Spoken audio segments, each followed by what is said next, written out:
आदरणीय अतिथिगण, सम्मानीय शिक्षकगण और मेरे प्यारे साथियों, आप सभी को हमारा सादर नमस्कार। आज का यह सेमिनार बहुत ही विशेष है क्योंकि हम यहाँ हमारे एसएससी सीजीएल 2025 में चयनित विद्यार्थियों की सफलता का उत्सव मनाने के लिए एकत्रित हुए हैं। तो जोरदार तालियों के साथ स्वागत कीजिए हमारे चयनित विद्यार्थी, शिक्षकगण और उनके अभिभावकों का। तालियां रुकनी नहीं चाहिए दोस्तों, क्योंकि ये सफलता खास है,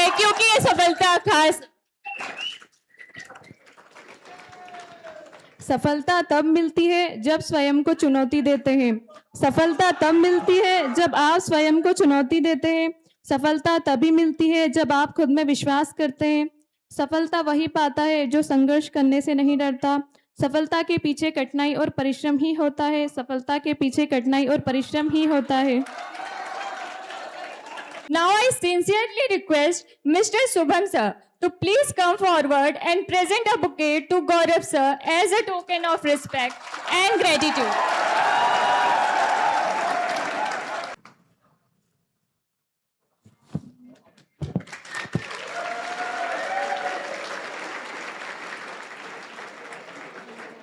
कहते हैं हर सफल बच्चे के पीछे उनके माता पिता का सपना, त्याग और अनगिनत दुआएं होती हैं। आज जो ये बच्चे इस मुकाम पर पहुंचे हैं, उसमें जितनी मेहनत इनकी है, उतना ही योगदान उनके परिवार का भी है। तो अब हम आमंत्रित देना चाहेंगे सेलेक्टेड कैंडिडेट्स के माता पिता को कि वे स्टेज पर आए और गौरव सर द्वारा सम्मान प्राप्त करें। अब मैं सुमित वर्मा, जिनको जीएसटी इंस्पेक्टर के पद पर चयनित किया गया है, उनके माता पिता को मंच पर बुलाना चाहूंगी। Please give a huge round of applause. जोरदार तालियों से उनका स्वागत करें।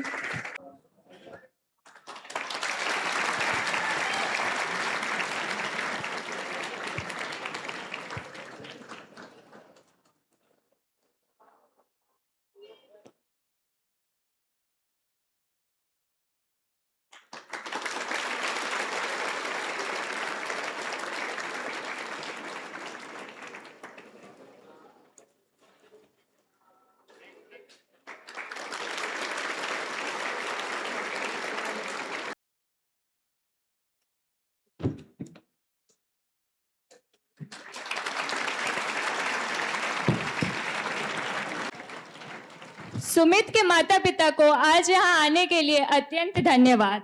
अब मैं मयंक शिकरवार, जिनको जीएसटी इंस्पेक्टर के पद पर चयनित किया गया है, उनके माता पिता को मंच पर बुलाना चाहूंगी। जोरदार तालियों से उनका स्वागत करें।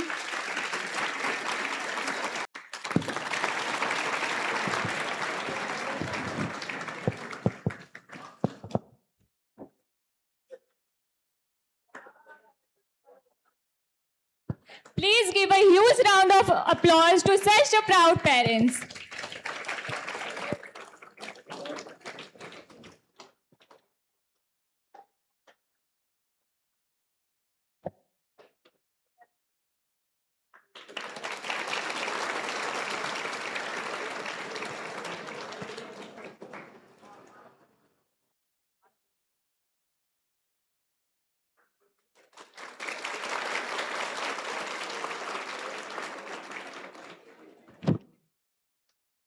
अब मैं हरिओम, जिनको ऑफिस सुपरिटेंडेंट के पद पर चयनित किया गया है, उनके माता पिता को स्टेज पर बुलाना चाहूंगी।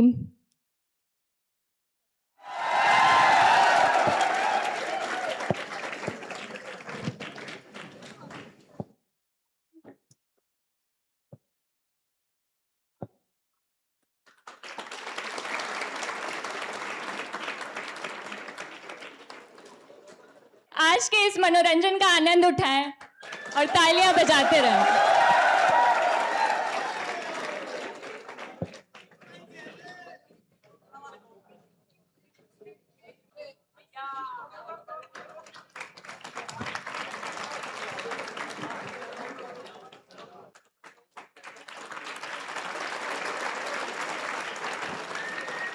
अब मैं दुर्गेश सिंह ठाकुर, जिनको ऑफिस सुपरिटेंडेंट के पद पर चयनित किया गया है, उनके माता पिता को जोरदार तालियों के साथ स्टेज पे बुलाना चाहूंगी।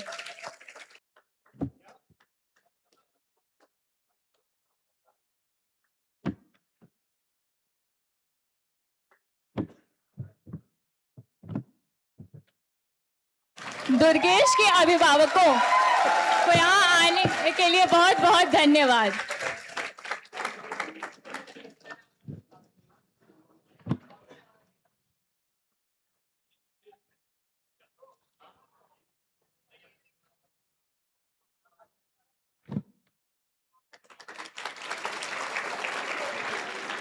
जोरदार तालियां।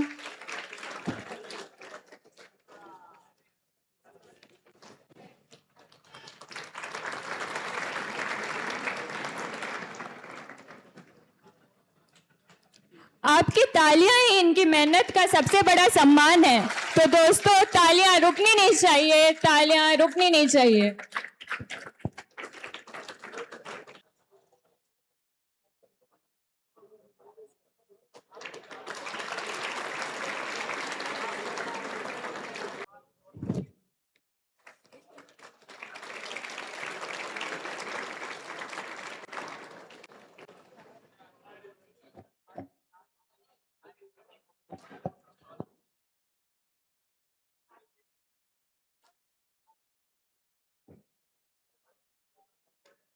दुर्गेश के अभिभावकों का बहुत बहुत धन्यवाद। अब मैं अमन वर्मा, जो कि ऑफिस सुपरिटेंडेंट के पद पर सेलेक्ट हुए हैं, उनके माता पिता को स्टेज पे बुलाना चाहूंगी।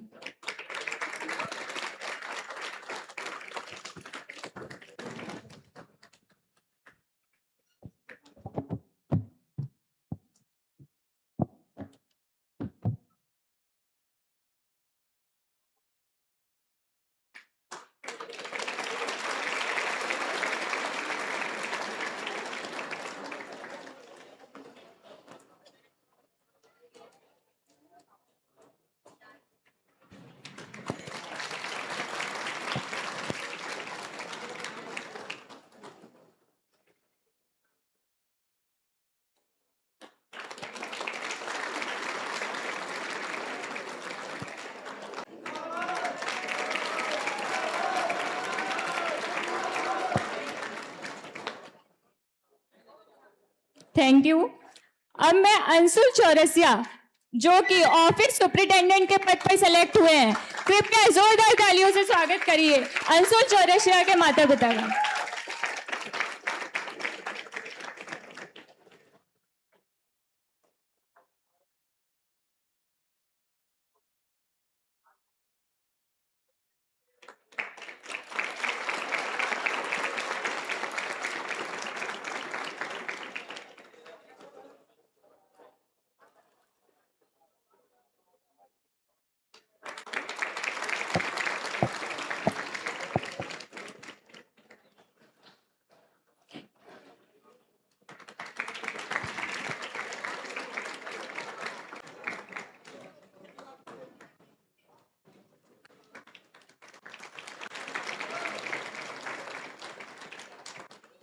अब मैं आयुष सोनी, जो कि ऑफिस सुपरिटेंडेंट के पद पर सेलेक्ट हुए हैं, उनके माता पिता को स्टेज पे बुलाना चाहूंगी।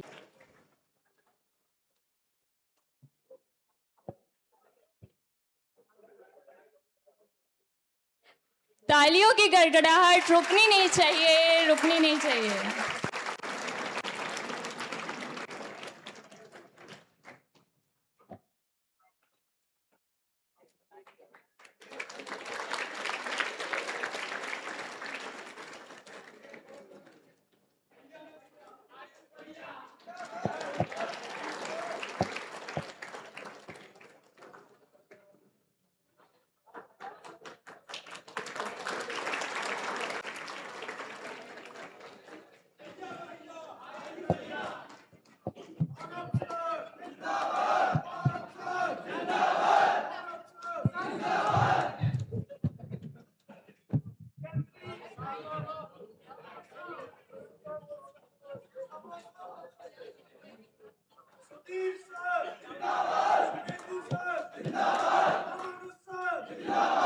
अब मैं ऋषभ पाटीदार, जिनको ऑफिस सुपरिटेंडेंट के पद पर चयनित किया गया है, उनके माता पिता को मंच पर बुलाना चाहूंगी।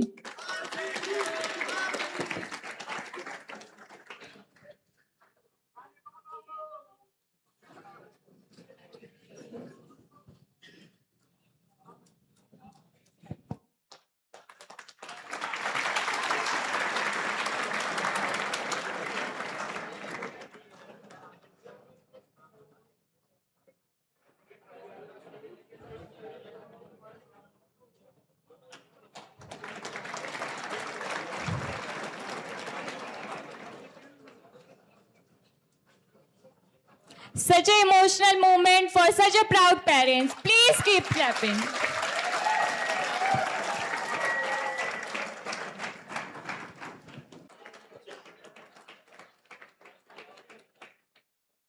अब मैं अनिकेत सिंह, जिनको ऑफिस सुपरिटेंडेंट के पद पर चयनित किया गया है, उनके माता पिता को स्टेज पर बुलाना चाहूंगी।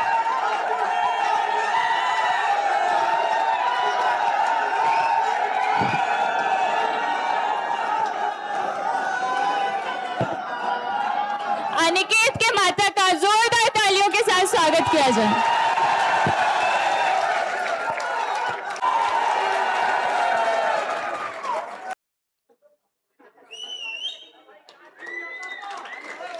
जोरदार ताली हो जाए दोस्तों।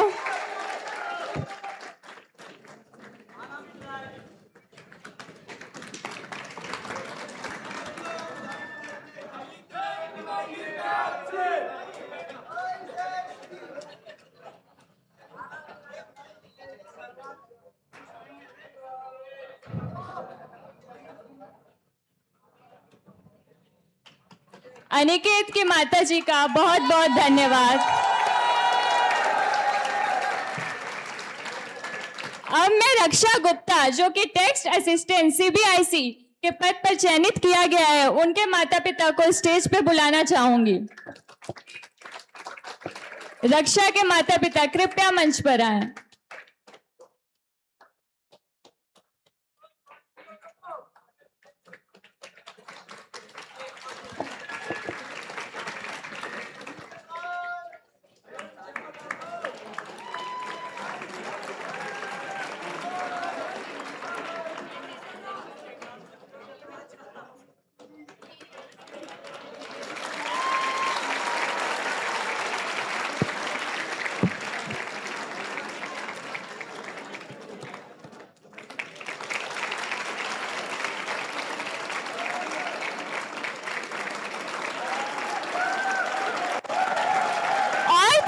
तालियां बजाते रहे।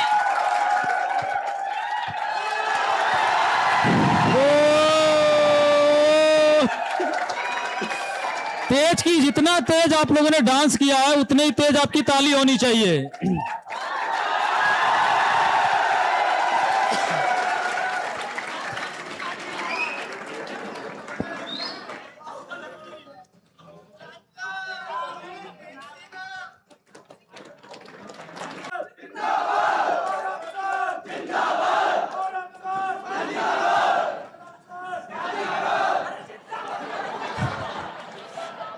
अब मैं वानी, जो कि ऑफिस सुपरिटेंडेंट की पोस्ट पर चयनित हुई हैं, उनके माता पिता को स्टेज पर बुलाना चाहूंगी।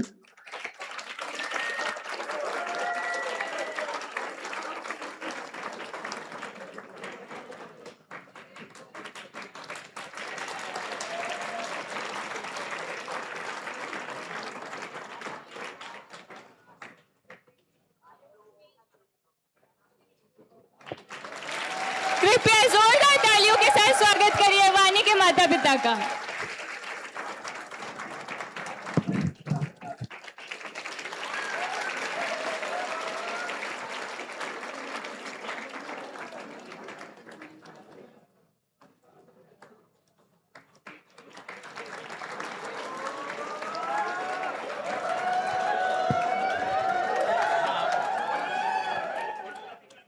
वानी की माता जी अपने इमोशन शो करना चाहती हैं, so please give a huge round of applause.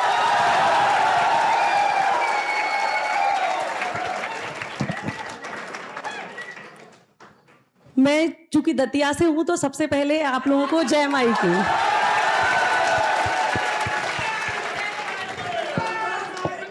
जय। उसके बाद मैं गौरव सर को बहुत बहुत शुभकामनाएं देना चाहूंगी। आपके उचित मार्गदर्शन में इतने सारे छात्रों का इस सीएमसी कोचिंग से चयन हुआ। मैं बस एक माँ होने के नाते आप लोगों से यही कहूंगी, जिस दिन फर्स्ट टाइम मैं अपनी बेटी को यहाँ लेकर आई थी, मन में बहुत उम्मीदें थी, बहुत कुछ मैंने सोचा था कि मेरी बेटी भी यहाँ से कुछ बन के निकलेगी। तो बच्चा उसने कर दिखाया। आप भी अपने माँ बाप की एक या दूसरी संतान होंगे और बहुत उम्मीदें लेके वो यहाँ आपको लेके आए होंगे। कितने दर्द सहे होंगे, कितने उससे वो आपको यहाँ तक रख रहे हैं और आपका भरण पोषण कर रहे हैं। बस मेरा यही कहना है कि बच्चा यहाँ वहां ना भटक कर अपना एक लक्ष्य बनाओ, जिससे किसी दिन जिस तरह आज मेरी बेटी ने गर्व दिलाया है इस मंच पर आकर, आपके माँ बाप भी एक बार यहाँ तक आए। ये सब मैं आपको शुभकामनाएं देना चाहती हूँ।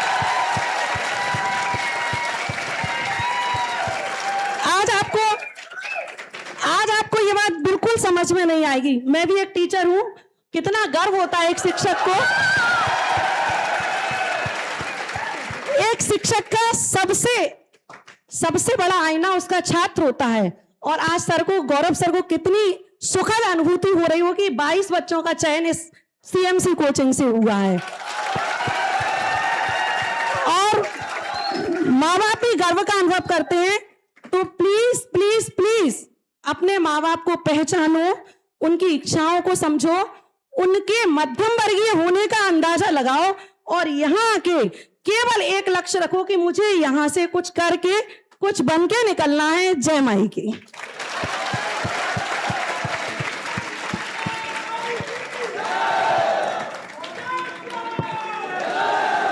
वानी के माता जी का बहुत बहुत शुक्रिया।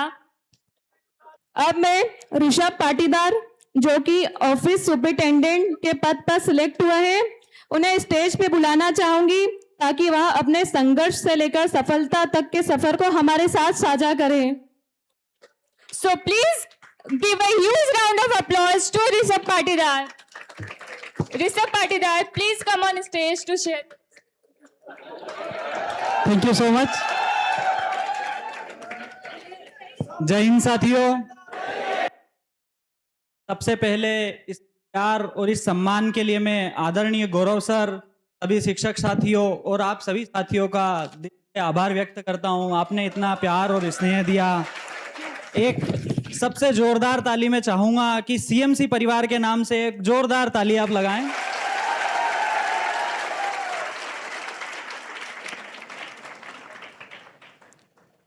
आज मैं यहाँ सिलेक्टेड कैंडिडेट के रूप में खड़ा तो हूं, पर इसके पीछे का जो संघर्ष है, उसके पीछे की मैं आपको कहानी बताता हूं कि किस्मत कहां से कहां मुड़कर आती है।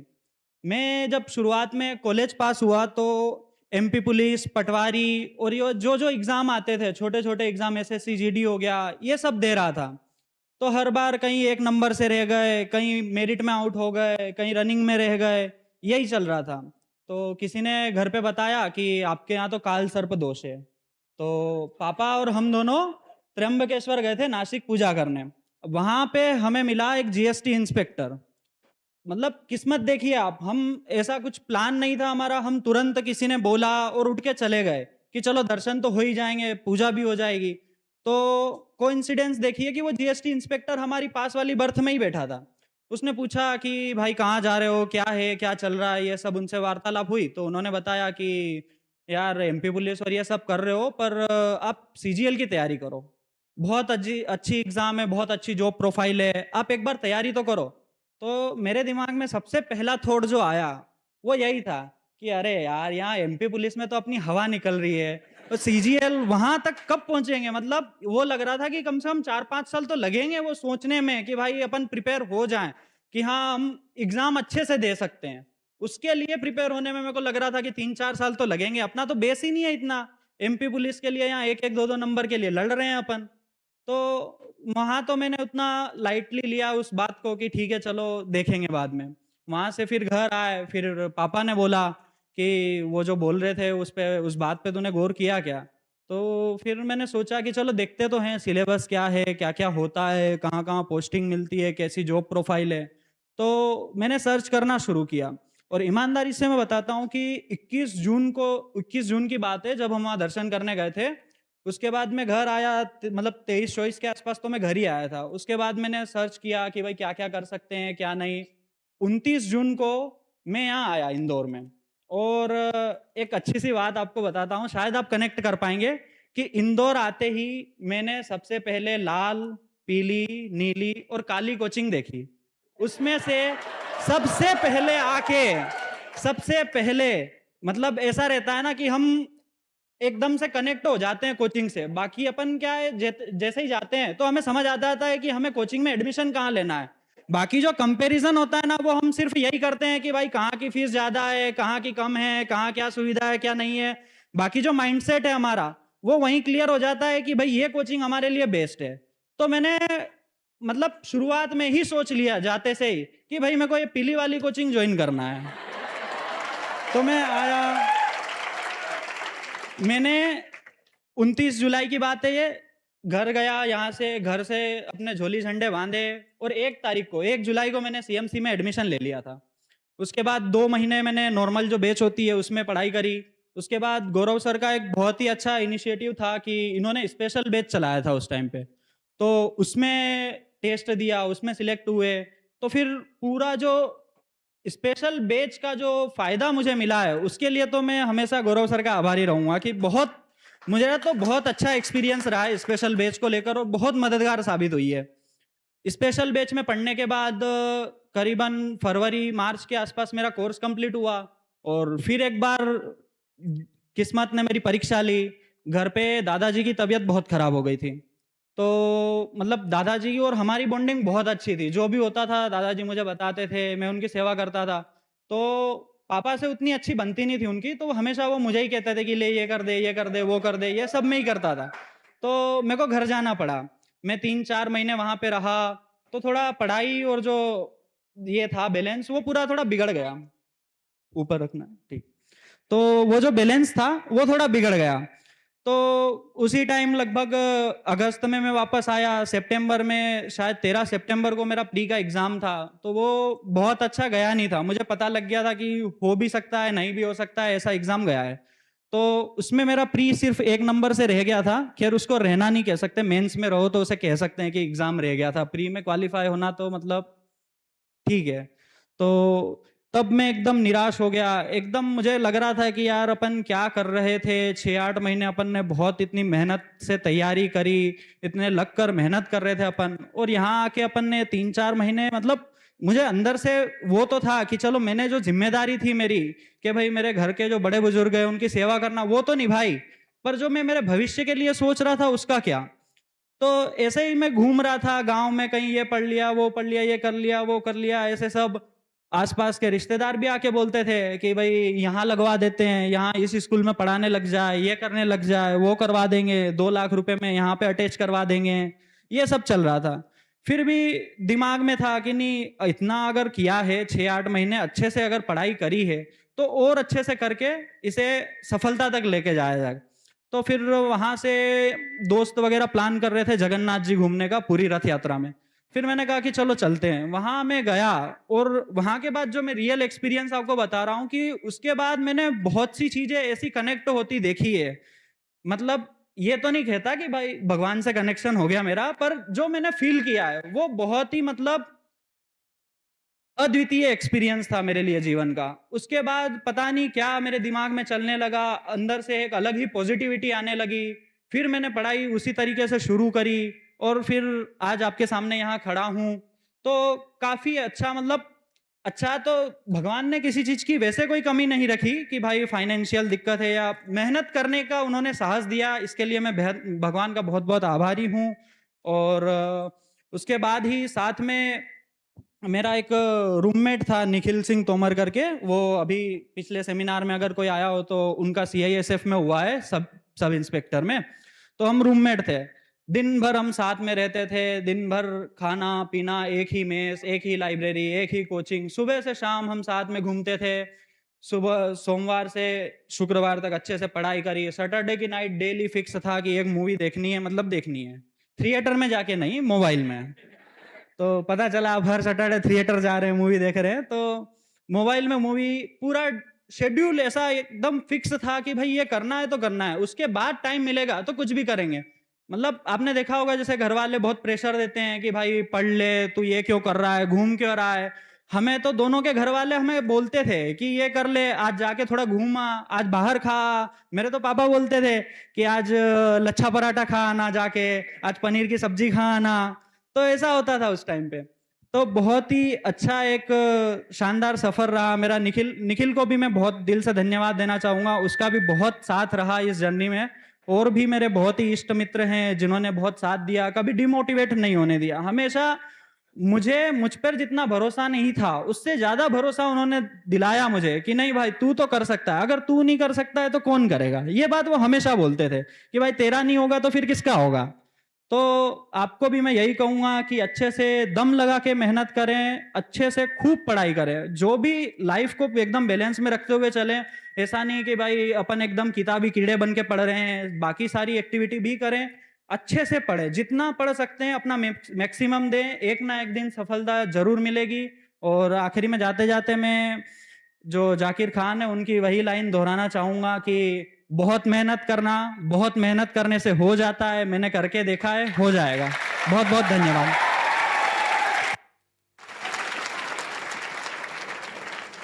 साथ ही सभी चयनित बच्चों को मैं एक बार और शुभकामनाएं देना चाहता हूं, और आप सभी साथियों से वही आग्रह कि अच्छे से पढ़ना। आप सभी को ऑल द बेस्ट। आप भी एक दिन यहीं स्टेज पे खड़े होकर बातें करेंगे। धन्यवाद।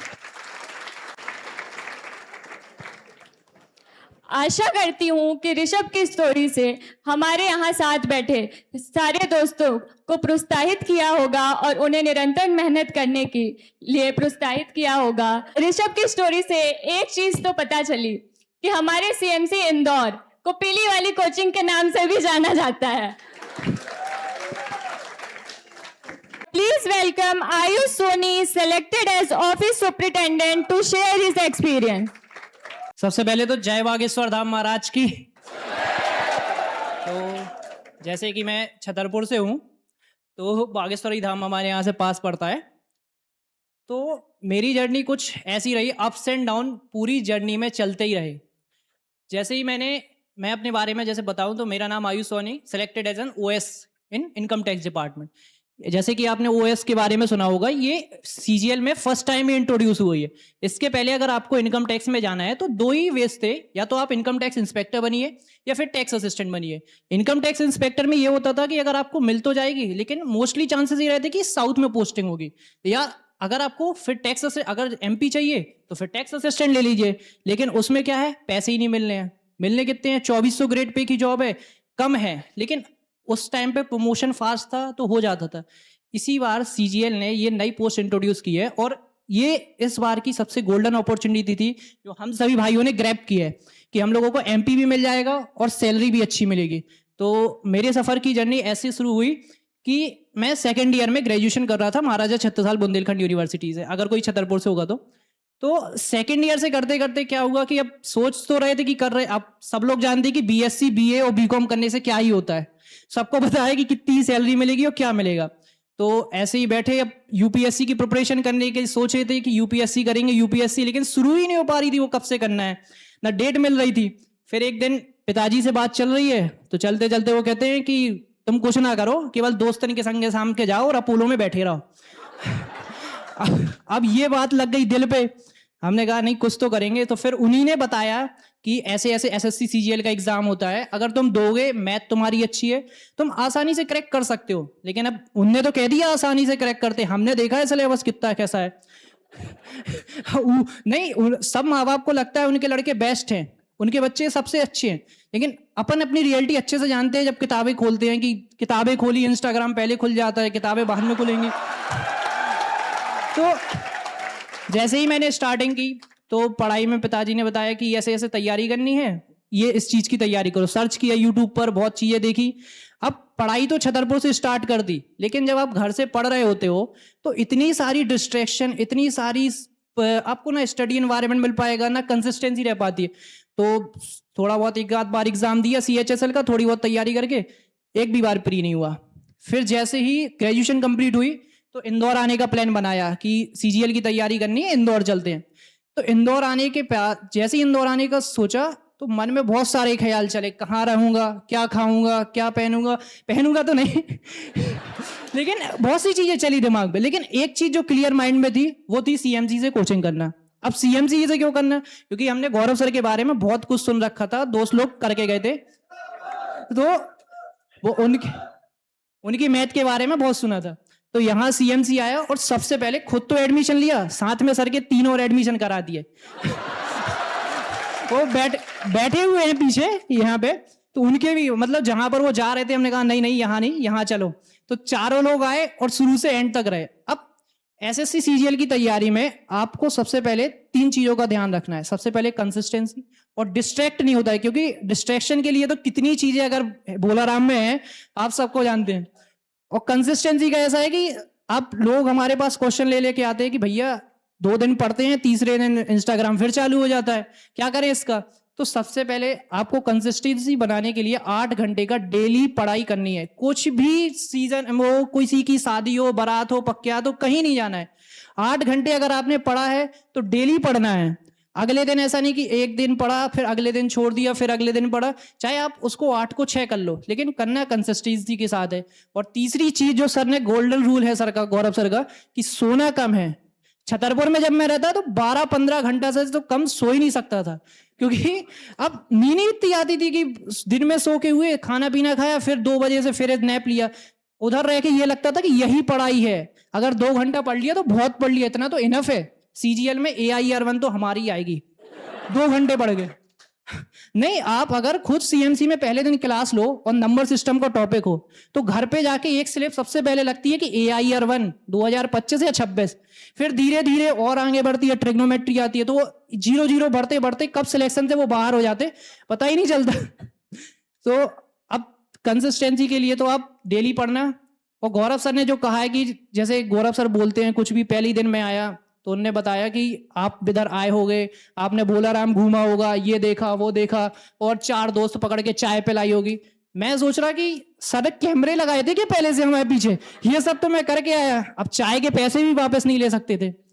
अब जैसा हुआ फिर स्टार्ट किया, स्टार्ट करते करते लिटरली मैं बताऊं छतरपुर में बिल्कुल पढ़ाई नहीं हो रही थी। यहां आने से मैंने एक चीज की, सोया कम और कंसिस्टेंसी मेंटेन करके रखी। और जैसे ही फिर यहां से तैयारी शुरू की, लगभग जितने भी मैंने 10 से ज्यादा प्री दिए, सभी के प्री क्वालिफाइड किए, और कुछों के मेंस छोड़ दिए, कुछ के अभी रिजल्ट आना है।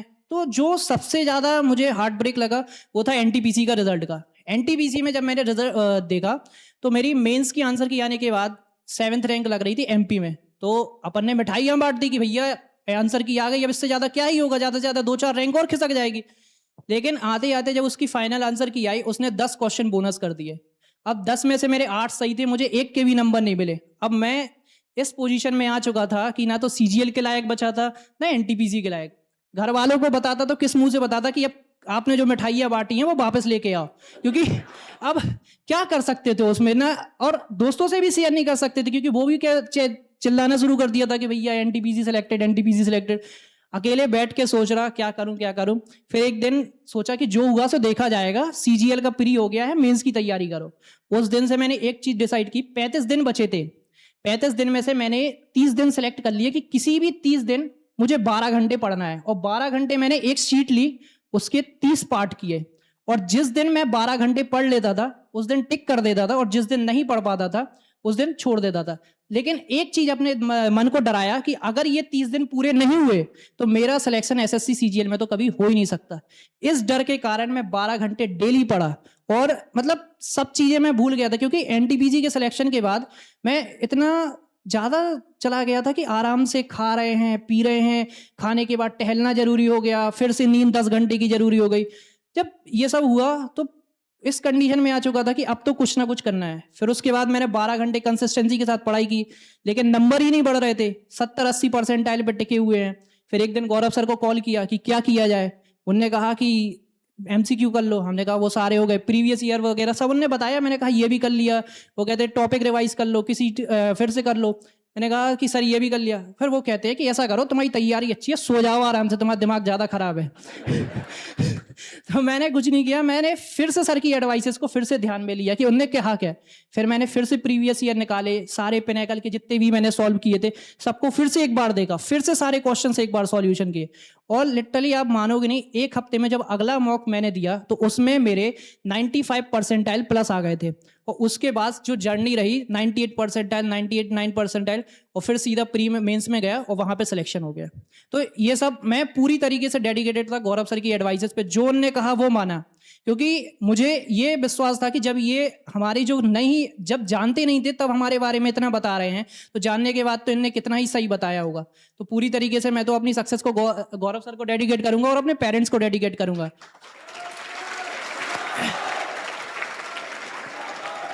क्योंकि पिताजी अगर सीजीएल के बारे में नहीं बताते तो हम लगे होते यूपीएससी में, बाल अलग झड़ते और सब चीजें चलती रहती। तो last time Gaurav sir thank you, और पेरेंट्स को थैंक यू, और सभी सिलेक्टेड बच्चों को कॉन्ग्रेचुलेशन। और आप सभी के लिए भी मैं यही कामना करूंगा कि नेक्स्ट ईयर आप लोग भी सभी यहीं पर मिले। Thank you. Thank you, Ayush, for your inspiring inputs. रातों की नींद और दिनों का चैन खोया है, रातों की नींद और दिनों का चैन खोया है, तब जाकर किसी ने ये मुकाम पाया है।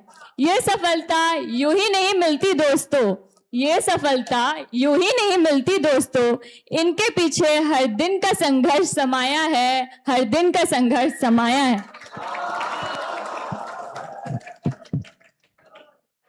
So now I would like to welcome Raksha Gupta, selected as tax assistant, to share her experience and motivate us so that we can achieve our goal more sooner. Raksha, please come on. Good morning everyone, मेरा नाम रक्षा गुप्ता है और मैं tax assistant CBIC की post पे selected हुई हूँ। सबसे पहले मैं सीएमसी के टीचर्स को थैंक यू बोलना चाहूँगी, जिन्होंने आज मुझे अपनी जर्नी शेयर करने का मौका दिया है। ये जर्नी सरल तो नहीं थी, पर सर के सपोर्ट और गाइडेंस के साथ आज ये पॉसिबल हो पाया है। जब मैंने स्टार्टिंग की थी एसएससी की, तब मुझे लगा था कि शायद ये हो सकता है, पर जब स्टार्टिंग के साथ मैंने पढ़ना स्टार्ट किया, धीरे धीरे मॉक दिया, तब रियलिटी सामने आई कि इतना भी सरल नहीं है। पर मैंने गिव अप नहीं किया। फिर मैंने प्री दिया, सीपीओ का प्री दिया तो वो क्लियर हो गया था, पर मेरे मेडिकल की वजह से, क्योंकि मेरी आईज का नंबर ज़्यादा है, इस वजह से मैं उसमें नहीं जा पाई आगे। पर फिर मैंने सीजीएल दिया तो उसमें मेरा सिलेक्शन हो गया था प्री में, पर फिर मेंस वो टाइपिंग की वजह से नहीं हो पाई थी। तो मुझे लगा कि मतलब इतना सब करने के बाद भी नहीं हो पा रहा है, तो फिर कैसे होगा, क्या और करना है आगे। फिर मैंने घर पे भी बात की कि मुझसे नहीं हो रहा है, कितना क्या करना है।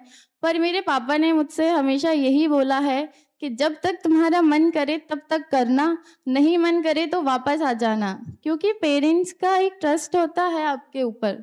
अगर वो आपने मेंटेन करके रखा तो वो ट्रस्ट आगे बढ़ता जाएगा और आप एक दिन सक्सेसफुल जरूर हो जाओगे।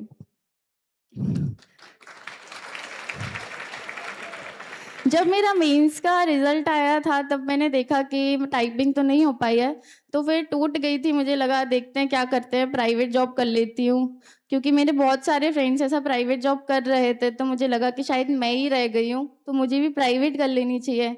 पर मैंने ऐसा नहीं किया, क्योंकि फिर गौरव सर ने बोला कि नहीं, एक बार और चांस दो, क्योंकि तुम कर सकती हो। इस वजह से मैंने एक बार और प्री दिया, पर मेरे क्योंकि शिफ्ट टफ थी, तो मुझे लगा कि शायद इसमें नहीं हो पाएगा, पर जो नॉर्मलाइजेशन होता है उसमें हो गया। फिर मैंने मेंस की तैयारी की। उसके बाद जब मेरा मेंस में हो गया, तब मतलब एक खुशी थी। जब मैं एसएससी के प्रिपरेशन करने इधर आई थी, तब कुछ टाइम बाद ही सेमिनार हुआ था एसएससी में, इधर सीएमसी में 2023 सिलेक्टेड स्टूडेंट्स का। तो मैं वो सेमिनार में गई थी, तो मैंने देखा कि पेरेंट्स का कितने अच्छे से मतलब स्वागत किया जाता है, इधर उनको माला पहनाई जाती है। तो मेरे अंदर ये आया कि एक बार ये मोमेंट मैं अपने पेरेंट्स को भी फील कराऊंगी। इस वजह से फिर मैंने एकदम डेडिकेशन के साथ पढ़ाई शुरू की। लेकिन कभी कभी ऐसा भी होता है कि नहीं पढ़ना है, बहुत डाउन भी फील होता है, पर आपके पास तब दो ऑप्शंस होते हैं, या तो आप गिव अप कर दो, या तो फिर उसको एक लेसन लेके आप आगे पढ़ाई शुरू करो। तो मैंने उसको एक्सेप्ट किया और मैंने आगे पढ़ाई शुरू की, अपने वीक पॉइंट्स को और स्ट्रॉन्ग किया, अपने कॉन्सेप्ट्स क्लियर किए। उसके बाद मैंने एग्ज़ाम दिया। टीचर्स के बारे में मैं कहना चाहूँगी कि मतलब टीचर्स इतनी अच्छी एडवाइस देते हैं, सिर्फ आपको लाइफ मतलब उसके स्टडी के लिए ही नहीं, अगर आप लाइफ के प्रॉब्लम्स भी लेके जाओगे तो सबसे अच्छी एडवाइस आपको टीचर्स ही दे सकते हैं।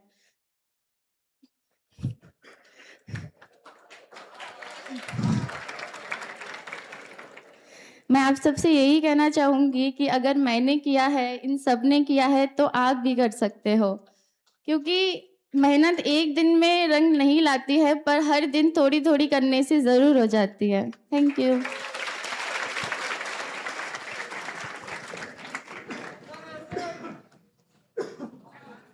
Thank you, Raksha, for those practical and extremely helpful points.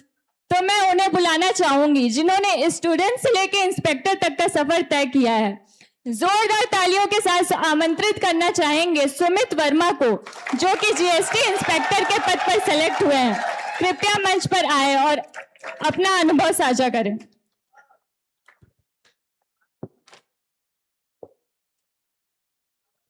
सबसे पहले तो सभी को नमस्कार, और मैं सीएमसी टीम को धन्यवाद देना चाहूँगा कि उन्होंने मुझे स्टेज पर आकर अपना एक्सपीरियंस शेयर करने का मौका दिया। सेम 3 मेरे फ्रेंड्स, इनकी जैसी जर्नी मेरी भी रही है। उसमें बहुत सारे अप डाउन थे। मतलब मैंने काफ़ी, एक 2024 जो था, मैंने एक बहुत बुरा साल भी देखा है, हॉरर था वो। बट उसके बाद का एक्सपीरियंस जो है वही मैं शेयर करने जा रहा हूँ। मेरी जर्नी 2023 में जून जुलाई के आसपास शुरू हुई थी, जब मैं बीटेक कर रहा था भोपाल में। तो उसमें क्योंकि मेरा भाई सीडीएस की प्रिपरेशन कर रहा था, तो मुझे लगा कि मुझे भी डिफेंस की तरफ जाना चाहिए। मुझे क्रेज था यूनिफॉर्म का, मुझे एक बार यूनिफॉर्म पहननी थी। तो मैंने सीडीएस की प्रिपरेशन स्टार्ट करी ऑनलाइन, यूट्यूब से ऐसे रैंडम। तो लकीली क्लियर हो गया। उसके बाद एसएसबी वगैरह दिए, उसमें इंटरव्यू होता है, एसएसबी इंटरव्यू, तो उस बहुत टफ होता है वो, तो वो नहीं निकला मेरा। उसके बाद फिर 23 के बाद 24 आया, एफकेट वगैरह सब सारे पेपर दिए।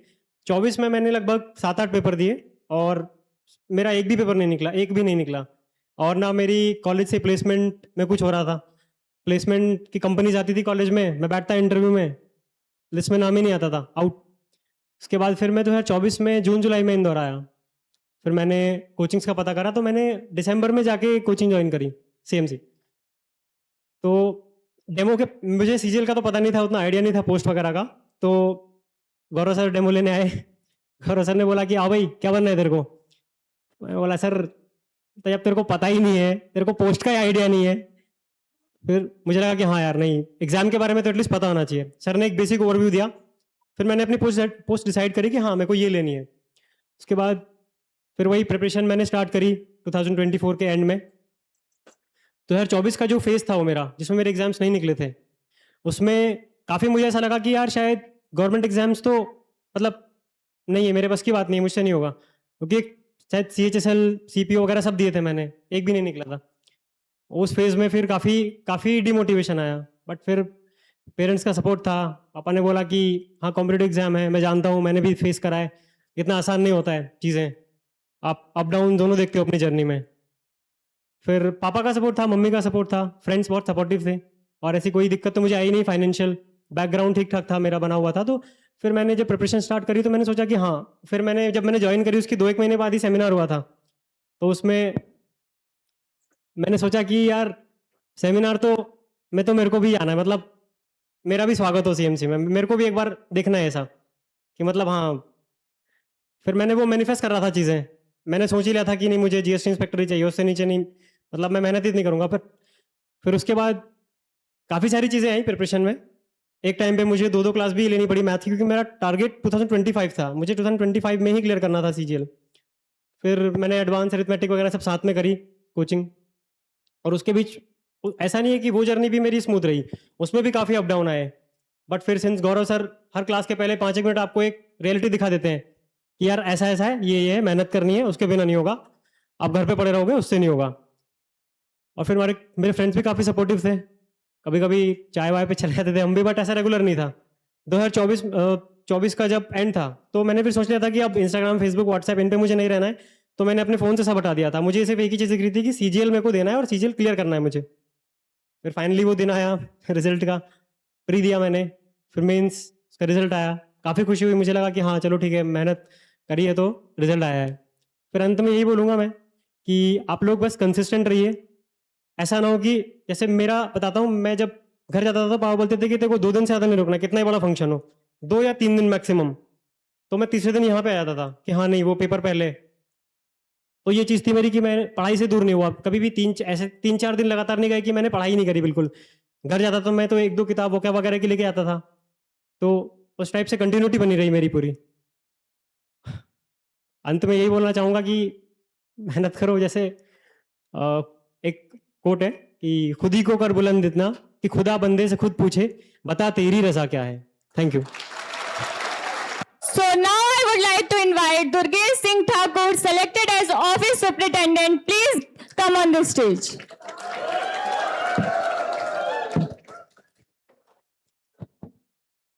So hello everyone, this is Durgesh, selected as in the post of OS in Income Tax Department. Firstly, I would like to thank CMC Institute for organizing this wonderful event and for kind welcome. And a special thanks to Gaurav sir and all the teachers for teaching, supporting and guiding to achieve this milestone. And of course, parents' role is unavoidable. So thank you so much, Papa ji, for believing me, having faith in me and providing me the best resource I ever want.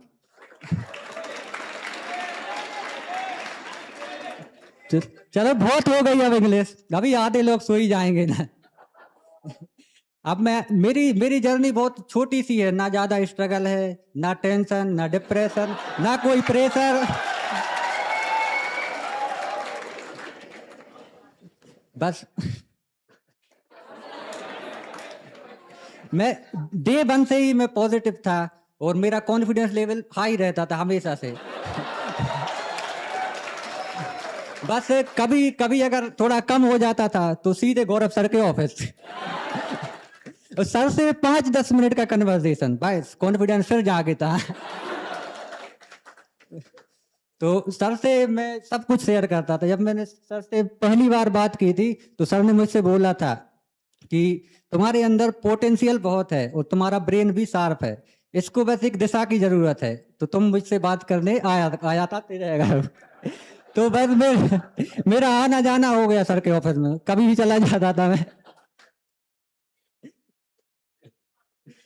तो मेरी journey शुरू हुई थी 2020 में, मेरी 12th हुई थी, उसके जस्ट बाद लॉकडाउन लग गया। तो मुझे सीए करना था, तो फिर लॉकडाउन के कारण वो नहीं कर पाया। तो कॉलेज में एडमिशन लिया, first year general promotion, second year से पेपर देने कॉलेज गया, फाइनल ईयर में मैंने सोचा थोड़ा कॉलेज भी एंजॉय कर लूँ, तो फिर कॉलेज डेली गया। तो 2023 में मेरा कॉलेज हुआ था और यहाँ तक मैंने एसएससी सोचा ही नहीं था कि एसएससी करना है। कॉलेज खत्म होने के बाद मैंने डिसाइड किया कि एसएससी की तैयारी करनी है। तो सबसे पहला क्वेश्चन, ऑनलाइन करें या ऑफलाइन? तो मैंने ऑफलाइन प्रेफर किया, क्योंकि ऑफलाइन में एक एनवायरनमेंट मिलता है, टीचर्स के साथ फेस टू फेस इंटरेक्शन और अच्छे दोस्त बनते हैं, तो मैंने ऑफलाइन प्रेफर किया। फिर अगला क्वेश्चन, कौन सी कोचिंग से करें? तो इंदौर में मैंने पता किया तो मोस्टली लोगों ने सीएमसी को ही सजेस्ट किया और बाकी बोला कि और हैं तो डेमो लेके देख लेना। तो मैंने सबसे पहला डेमो सीएमसी में लिया और उसके बाद किसी कोचिंग में डेमो ही नहीं लिया, सीधा एडमिशन।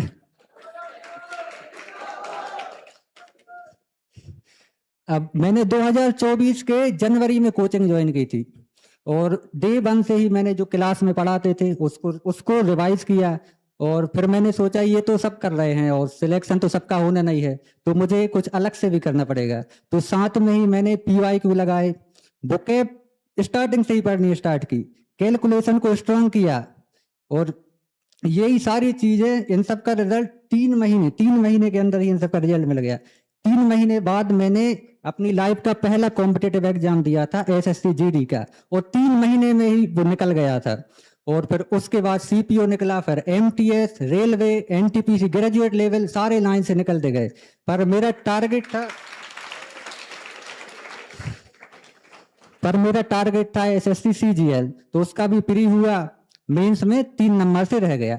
वो कहते हैं ना, जो आपको नहीं चाहिए वो आपको आसानी से मिल जाती है, पर जो आपको चाहिए उसके लिए आपको बहुत झेलना पड़ता है। तो फिर मैंने अगला CGL टारगेट किया, ये 25 वाला। तो उसमें भी परेशानियां किसी ने मेंशन नहीं किया, लेकिन मैं बताता हूं क्या परेशानियां थी। पेपर के 4 महीने पहले ही वेंडर चेंज हुआ। दिल्ली में SSC का प्रोटेस्ट चल रहा है, एग्जाम सेंटर में पेपर देने जा रहे हैं तो कंप्यूटर नहीं चल रहा, माउस नहीं चल रहा, किसी का बीच में बंद हो रहा। तो ये सब परेशानियां, किसी बच्चे को 700-800 किलोमीटर दूर सेंटर मिल रहे हैं। और एग्जाम सेंटर में एक बच्चे को मारा गया था यहीं अपने इंदौर में, मालव कन्या पे। मैं उस टाइम वहीं था, उसी सेंटर में फेस 13 का पेपर देने गया था। अब सोचो ये सब मैं अपनी आंखों से देख रहा हूँ, अब किस मोटिवेशन से मैं पढ़ाई करूं? अब ये सब तो एक साइड चल रहा था, इसके पैरेलल में भी वेंडर चेंज हुआ तो पेपर का पैटर्न बदल दिया। मैथ्स रीजनिंग में कुछ न्यू टॉपिक ऐड हुए, इंग्लिश में प्री में ही इतना बड़ा पैसेज आ गया। अब प्री में उतने कम टाइम में तो होता नहीं स्टार्टिंग में, और जीएस में स्टेटमेंट वाले क्वेश्चन। तो फिर मैंने सोचा कि वो सब चल रहा है वो तो मेरे कंट्रोल में है नहीं, तो मेरे कंट्रोल में जो है मैं उसको करता हूँ। तो मैंने न्यू टॉपिक्स जो है उनको स्ट्रॉन्ग किया, पैसेज को कैसे हैंडल करें कम टाइम में वो किया, स्टेटमेंट वाले क्वेश्चन की प्रैक्टिस की। और प्री का कट ऑफ 130 गया था, पर मेरे 160 मार्क्स थे प्री में।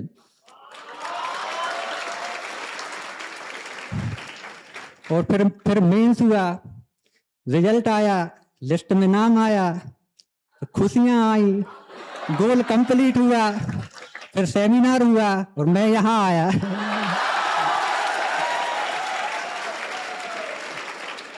अब एक और चीज जो मैंने कोचिंग टाइम में की थी, मैंने अच्छे दोस्त बनाए थे। तो आपने अर्श से फर्श तक का सफर सुना होगा, अब मैं आपको सुनाता हूं व्हाट्सएप ग्रुप से ऑफिसर्स के ग्रुप तक का सफर।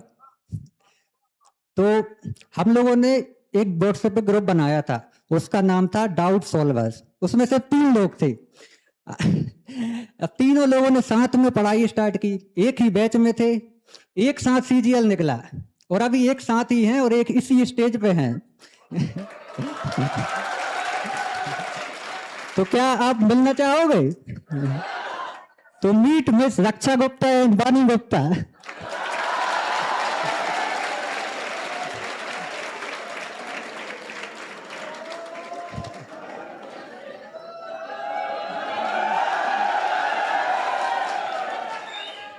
अब सिलेक्शन के दिन जिस दिन रिजल्ट आया था तो मैं गौरव सर के पास गया, सर से बोला कि सर मेरा सिलेक्शन हो गया। तो सर पता क्या बोलते, सर बोले तुम्हारा सिलेक्शन तो होना ही था, तुम पोस्ट बताओ कौन सी मिली है। बस अब मैं एक शायरी के साथ बात को खत्म करता हूं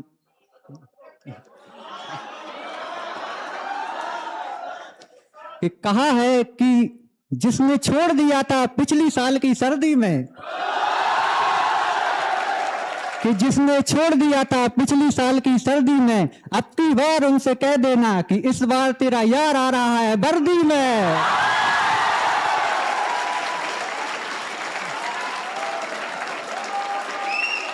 तो थैंक यू सो मच।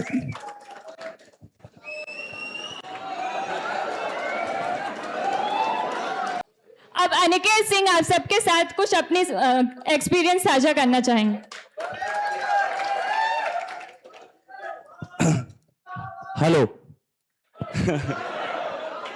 मैंने आज तक कभी भी स्कूल में कहीं पे भी कुछ नहीं बोला। पहली बार बोल रहा हूं, जो भी ऊपर नीचे हो माफ कर देना, ठीक है। सबसे पहले मैं अपनी मम्मी को और अपने गुरु को प्रणाम करता हूं, चरण स्पर्श करता हूं, क्योंकि मेरी माँ ने बचपन से ही अभी तक मेरा बहुत सपोर्ट किया है। मेरी सारी गलतियों को माफ करते हुए ये बोला कर लेगा कुछ एक ना एक दिन, ठीक है जाने दो इसको। अब मैं सर के पास आया था कोचिंग में कुछ समय, मतलब यही कोई 2022 का टाइम है। सर ने पहले दिन ही ज्योमेट्री पढ़ा दी। मैं क्या सर क्या कर रहे हैं यार, पहले दिन ही ज्योमेट्री पढ़ा रहे हैं। मैंने भी क्या पढ़ाओ, मैं भी देखता हूं। मैं भी कल पढ़ के आऊंगा। और आके ही क्लास में रौला जमा दिया भाई ने। ठीक है, क्या हुआ, मेरी जो जर्नी है बहुत ज्यादा अचार देखा है, अचार खट्टा मीठा वैसी है भाई। मीठे में मेरे दोस्त हैं, ठीक है, और खट्टे में मैं हूं जो उनके जीवन में खटास डालता रहता कभी कभी, ठीक है। पागल है वो तो, ठीक है। अब क्या है कि 2024 में मेरा मेंस था, ठीक है, 2022 से तैयारी कर रहा था। इस बीच में काफी सारे एग्जाम निकले, ठीक है। अब इतने एग्जाम निकले और उतने नहीं भी निकले। एट दी एंड 2024 में मेंस देने गया, 8 साढ़े 8 पे एंट्री टाइम क्लोज था, 8:32 पे पहुंचा मैं। चैनर पकड़ के रो रहा हूं, वो कह रहा भाग जाए यहां से, मैं कहा यार कैसे भग जाऊं यार, इतनी सारी तैयारी की, मौक लगा रहे हैं, नंबर आ रहे हैं यार, तुम भगा रहे हो, ले लो कुछ देख लो ऊपर नीचे। मैं कहा रुक जाओ यार। फिर मैं रोया वहां पे, मतलब 3-4 आंटी अंकल लोग खड़े थे, उनने मुझे सांत्वना दी, अरे बेटा अगली बार हो जाएगा। मैंने कहा तुम्हारे लड़के तो इसी बार ले लेंगे, मुझे क्यों समझा रहे हैं? तुम लोग तो इसी बार ले लोगे, मुझे क्यों समझा रहे? एंट्री दिलाओ। कर वो नहीं हो पाएगा, घर जाओ। 2025 का समय आया, 2024 से 25 तक। अब कहीं ना कहीं मैं ये सुन रहा हूं कि मेहनत काम आती है। 2024 से 25 तक बहुत कम मेहनत की, इतना एंजॉयमेंट किया है, इतना एंजॉयमेंट किया है कि लाइफ को जी लिया, पूरा जी लिया लाइफ को। क्योंकि मुझे पता था होने तो वाला नहीं है, जी लो कम से कम, बार बार तो इंदौर आएंगे नहीं। फिर लेकिन एक चीज अच्छी थी मेरे अंदर कि जब मैं पढ़ने बैठता था, टॉपिक को चाट जाता था, खत्म, टाटा बाय बाय। और एक चीज है, मेरी मैथ, मतलब जो मैथ सॉल्व करने का तरीका, पढ़ने का तरीका, वो सब सर के अलावा मैंने किसी से नहीं पढ़ा। ये बात एकदम सही है कि सर के जो बेसिक्स बनाए हुए थे वो आज भी, मतलब कुछ टॉपिक ऐसे हैं जो मैंने सर से छूट गए थे, यहां वहां से पढ़े हैं, ठीक है, लेकिन जो टॉपिक मैंने सर से पढ़े हैं वो एकदम कंटस्ट है मेरे अंदर, उनमें मैं कभी लैग नहीं हुआ, ठीक है। और क्या है, सुधीर सर के बारे में बोलूंगा, ठीक है। सुधीर सर की इंग्लिश ऐसी है कि ये आंसर सही है क्या, तुमने बोला हाँ सही है, हट गधा। ये सही नहीं है, दूसरा सही है। मैं गेम खेल देता था, पहले सब बोल देते थे, मैं कहता सर दूसरा वाला। ये सीन था, ठीक है। और देखो ऐसा है, मेहनत तो हो जाएगी, जिद पकड़ लो, सब हो जाता है। और लाइफ में एंजॉय भी करते रहो, टेंशन नहीं लेना है कि हो रहा है कि नहीं हो रहा है, हो ही जाएगा भाई यार, हो जाता है। और मैं अपने दोस्तों का नाम ले दूं वरना वो घर पे जाके मारेंगे मुझे, नाम काफी ज्यादा है, मतलब एक से प्रताप हो गया, गौरव हो गया, ठीक है। पैसे उधार देते रहना मुझे, बंद मत करना, ठीक है। और ये पूरा ग्रुप है हमारा, ठीक है, तो एक बार इनके लिए तालियां बजा दो, ठीक है। और अंत में मैं यही बोलूंगा कि हो जाएगा यार, छोड़ो।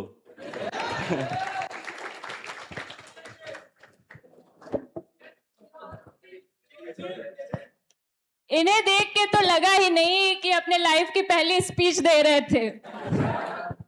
Now I would like to express my heartfelt gratitude to our respected director Gaurav sir. Your guidance, support and constant encouragement have truly inspired us. Behind every successful student, there is a teacher who believes in them, and today we are here because of your dedication and effort, sir. Thank you, sir, for guiding us, motivating us, and always standing by us. Let's give a big round of applause to our teachers for their valuable support and inspiration. Please give a huge round of applause for all our teachers. And now I would like to take a moment to invite Mr. Gaurav sir to deliver the vote of thanks. एक बार जोरदार गौरव sir के लिए तालियां हो जाए।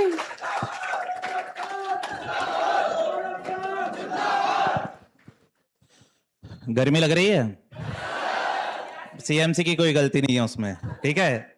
अपने AC बराबर काम कर रहे हैं, बाहर नगर निगम का काम चल रहा है, इसलिए उन्होंने कट कर रखी इलेक्ट्रिसिटी, ठीक है। नहीं तुम सोचो सीएमसी पैसे बचा रही है। बैठ पा रहे हो, नहीं बैठ पा रहे हो? तुम में से कुछ तो लग रहा है गिर पड़ोगे। बैठे हैं सब बढ़िया से, ठीक है। ये सभी बच्चे भी हैं, मोहित गुप्ता भी आए हुए हमारे। 2000 थोड़ा खड़े होकर शक्ल तो दिखा दे भाई सबको अपनी। आजा ऊपर आजा, आपकी जानकारी के लिए बता दें बेटा, 2022 तक एसएससी सीजीएल में एक पोस्ट आया करती थी AAO की, ठीक है ना। वो सबसे हाईएस्ट पेड पोस्ट थी आपकी एसएससी सीजीएल की, और 2022 के बाद उस पर स्टे लगा हुआ है, तो अभी तक नहीं आई है वो पोस्ट। तो 2022 में मोहित AAO की पोस्ट पे सिलेक्ट हुए थे, अभी भुवनेश्वर में पोस्टेड है करंट में मोहित। मोहित हम हमारा बोलना बाद में चालू करना चाहेंगे, अगर आप चाहो तो बच्चों को थोड़ा सा वर्किंग के बारे में एक्सप्लेन कर सकते हो। एक्चुअल में क्या, जैसे बच्चे हैं इनको पता चले कि सीजीएल में क्या प्रोफाइल होता है, क्या वर्किंग होती है। डाउट सेशन में ऐसा, अगर तेरे को बोलना है बोल ले, कोई दिक्कत वाली बात नहीं, पक्का? अच्छा ठीक है, आराम से। तो चलो, जय हिंद बच्चों। पहले यहाँ उपस्थित सभी आदरणीय एवं सम्मानीय अतिथिगण, सीएमसी परिवार के शिक्षकगण और प्यारे विद्यार्थियों, आप सभी को हमारा नमस्कार। सबसे पहले हम धन्यवाद देना चाहेंगे हमारे सभी अतिथिगण का, जिन्होंने अपने व्यस्त समय से कुछ समय निकाला और इस सम्मान समारोह का हिस्सा बने। तो आप सभी अतिथिगण एवं जो परिवारजन, सिलेक्टेड बच्चों के यहाँ आए हुए माता पिता और उनके परिवारजन, उनको हमारा हृदय से आभार और बहुत बहुत धन्यवाद। साथ ही हम विशेष तौर पे धन्यवाद अपने ये सिलेक्टेड बच्चों को भी देना चाहेंगे कि उन लोगों ने यहां तक आए, वो इस सम्मान समारोह का हिस्सा बने, सीएमसी परिवार का सम्मान उन्होंने बढ़ाया और हमें बहुत गर्व महसूस करा रहे हैं। और ये धन्यवाद हम उन्हें इसलिए दे रहे हैं क्योंकि वर्तमान में एक माहौल चल रहा है आपकी जनरेशन में कि जैसे रिजल्ट आता है एनएसएससी सीजीएल का, तो अब बच्चा रिजल्ट देने से पहले पूछता है बताओ कितने दोगे। ये प्रथा बहुत गलत चल पड़ी है बेटा, कि बच्चे रिजल्ट बेचने लग गए हैं अपना। क्या है, बच्चे पूछते हैं उधर कोचिंग में उतना मिल रहा है, इधर कितना मिलेगा। क्या है ना, उनको भी अपने सोना बाबू को आईफोन दिलाना है, खुद भले ही कीपैड पे जिंदा रह लेंगे। लेकिन हमारे स्टूडेंट्स ऐसे नहीं हैं, ये मां सरस्वती का हमारे ऊपर आशीर्वाद है। आप बच्चे इस बात के साक्षी हैं कि जब भी किसी एग्जाम का रिजल्ट आता है, सीएमसी इंदौर इकलौता ऐसा इंस्टीट्यूट है जो सेम डे पे रिजल्ट पोस्ट करता है। कभी सीएमसी इंदौर के रिजल्ट 2 दिन बाद पोस्ट नहीं होते बेटा।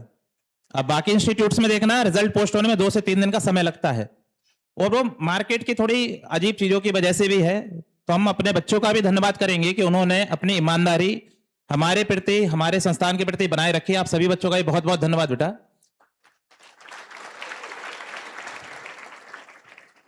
जो अपने क्या रहता है बेटा कि जैसे आप जहां से पढ़ रहे हो ना, आप जैसे मान के चलो आज कोई यहां पर कुछ शब्द बोल के जा रहा है, ये आपके दिमाग पे गहरा असर करेंगे, क्योंकि आप इनमें अपनी परछाई देख रहे हो कि कल को हम भी यहां आके पहुंच सकते हैं। तो आप बच्चे इतनी ईमानदारी निभाइए भविष्य में कि अगर आप पढ़ाई करते हैं कहीं से, ये सब चीजें ना करें कि रिजल्ट बेचना, ये सब बहुत गलत चीज एक्टिविटी होती है बेटा। क्या रहता है कि आप उस समय कुछ पैसे को देख के आप डिसाइड कर लेते ये करना है काम हमको। आप एक बात ये सोचे, जिंदगी भर अपन को पैसे ही कमाने, अब नौकरी लगी है अपनी। आपके एक गलत स्टेटमेंट से कितने बच्चे गलत तरीके से इन्फ्लुएंस हो सकते हैं, कितने बच्चों का कैरियर आप दांव पे लगा रहे हो, इस बात का आपको अंदाजा ही नहीं होता है। तो पहले तो ये सब नहीं करें। चलिए ये बात छोड़ते हैं, अपन आगे बढ़ते इस चीज पे कि जैसे आप बच्चे यहाँ पर बैठे हुए हैं बेटा, ठीक है ना, तो आप जैसे यहाँ भीड़ में आज बैठे हुए हैं, सब लोग यहाँ सेमिनार सुन रहे हैं, कभी ये बच्चे भी इधर ही बैठे हुए थे, इन्होंने भी किसी का सेमिनार देखा होगा। 1-2 बच्चों ने तो मेंशन भी करी ये बात कि हमने भी सेमिनार देखा था यहाँ पर। तो जब आप सेमिनार देखते हो, जब आप देखते हो कि भाई पेरेंट्स को कैसे सम्मानित किया जा रहा है, कैसे उनको सम्मानित किया जा रहा है, तो कहीं ना कहीं आपके अंदर एक स्पार्क आता है कि नहीं यार, हमें भी हमारे पेरेंट्स के लिए कुछ करना है, या हमें हमारे खुद के लिए कुछ करना है। और फिर यही सब इन्होंने भी कभी कहीं ना कहीं देखा होगा, और उसके बाद इन्होंने लग के मेहनत करना चालू करी होगी बेटा। चीजें सोच लेना, उस पर काम नहीं करने से कुछ नहीं होगा। और विश्वास मानिए, ये सारे बच्चे हमारे पर्सनल टच में रहने वाले स्टूडेंट्स हैं। ऐसा नहीं कि इन्हें सफलता एक दिन में मिल गई या एक बार में मिल गई। ये लोग भी बहुत टूटे हैं, कई बार गिरे हैं, डिप्रेस हुए हैं, इनका खुद पे से कॉन्फिडेंस टूटा है, सेल्फ डाउट इतना कि सर हमसे तो होगा ही नहीं करके। लेकिन इन सभी बच्चों में एक बहुत अच्छी बात थी, एक कॉमन बात जो सब पैटर्न बच्चों में दिखाई देता है हमको, जो भी मेहनत करने वाले बच्चे रहते हैं, कि ये लोग आसानी से गिव अप नहीं करते। ये टूटेंगे, परेशान रहेंगे, बात करने भी आएंगे, लेकिन अगर आप एक बार बोल दोगे कि नहीं बेटा ऐसा नहीं ऐसा करो, तो ये करते हैं, फिर उस बात को पीछे नहीं हटते बच्चे। तो इन्होंने बहुत मेहनत से ये सब हासिल किया है बेटा, ऐसा नहीं कि इनको रातों रात मिल गया है। जो आप बच्चे बैठे हैं ना बेटा, करंट जनरेशन का प्रॉब्लम क्या है पता है आपको, कि आप बच्चे मोटिवेशन ढूंढते हो हर बात में। ये मोटिवेशन जो वर्ड कॉइन हुआ है ना, ये बहुत नेगेटिव हो जाएगा आने वाले टाइम में। मोटिवेशन से आप कितने दिन मोटिवेट रह लोगे, कितने दिन की एनर्जी लेके चले जाओगे? हफ्ता, 10 दिन, 15 दिन, 20 दिन, 1 महीना। 1 महीने बाद फिर आपको मोटिवेशन की रिक्वायरमेंट आएगी। मोटिवेशन के पीछे मत भागो, डिसिप्लिन पकड़ो लाइफ में।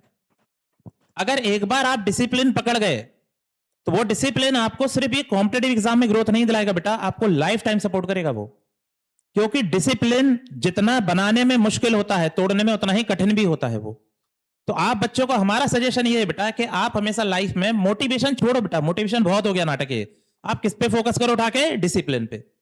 अब डिसिप्लिन का क्या मतलब, जैसे हम मान के चलो आपको एक चीज के उदाहरण के तौर पे समझाने की कोशिश करते हैं, अगर आप समझ पाओ इस बात को, थोड़ा सा हम कठिन शब्दों में बोलेंगे उस चीज को, लेकिन शायद आपके लिए काम कर जाए वो चीज। जैसे मान के चलो आप कि एक बच्ची यहां पर पढ़ने आती है, कोई लड़की यहाँ इंदौर में पढ़ने आई है, ठीक है ना, उसके माँ बाप बहुत गरीब है, या कोई लड़का, कुछ भी एग्जाम्पल ले सकते हो आपका, मैंने वो, अब वो बच्ची पढ़ाई कर रही है, तो जो माता पिता होते हैं ना, खासकर अपने रिमोट एरियाज के गांव क्षेत्र के, या अपने टाउन हो गए जैसे दतिया हो गया, आधार हो गए, इस जगह माता जी लोगों में एक ये चीज होती है कि वो ज्यादातर परेशानियां अपने बच्चों से शेयर करती हैं। करते नहीं करते हैं कि घर की सारी समस्याएं वो किसको बताती है? बच्चों को ही बताती है, क्योंकि इमोशनल कनेक्ट बहुत होता है उनके साथ में। अब मान लो अगर एक बच्ची यहां पर पढ़ रही है और फाइनेंशियल वीक बैकग्राउंड की है, वो, उसकी माताजी फोन करके ये बताती हैं कि बेटा हमने तुम्हारे इस महीने के पैसे तो भेज दिए हैं, लेकिन बड़ी मुश्किल से पैसों का इंतजाम हुआ है, फसल हुई थी, फसल खराब हो गई, बाबूजी की दवाइयां भी नहीं आ पा रही हैं, तरह तरह की दिक्कत बता रही हैं वो, और उन्होंने लेके फोन काट दिया। अब माताजी को तो ये नहीं पता है कि हम ये जो बात कहेंगे वो बच्चे के दिमाग पे कैसा असर करेगी, क्योंकि उनके पास भी तो कम एक्सेस है ना बात करने के लिए, उन्होंने तो अपनी बात आपके सामने रख दी। अब यहां से बच्चे के पास में दो रास्ते निकलेंगे बेटा। पहला रास्ता जो एक कमजोर बच्चे की निशानी है, ध्यान रखना बात हमारी, हमने पहले कहा था हम कठिन थोड़े कड़वे शब्दों में बोलेंगे। पहला रास्ता एक बच्चा क्या अपनाएगा कि वो इसी के बारे में सोचता रहेगा, बताओ मेरे घर पे पैसों की इतनी समस्या है, मेरे पिताजी बीमार हैं, फसल खराब हो गई, गांव में ऐसा हो गया होगा वैसा, और सोचते सोचते पूरा समय खराब कर देगा।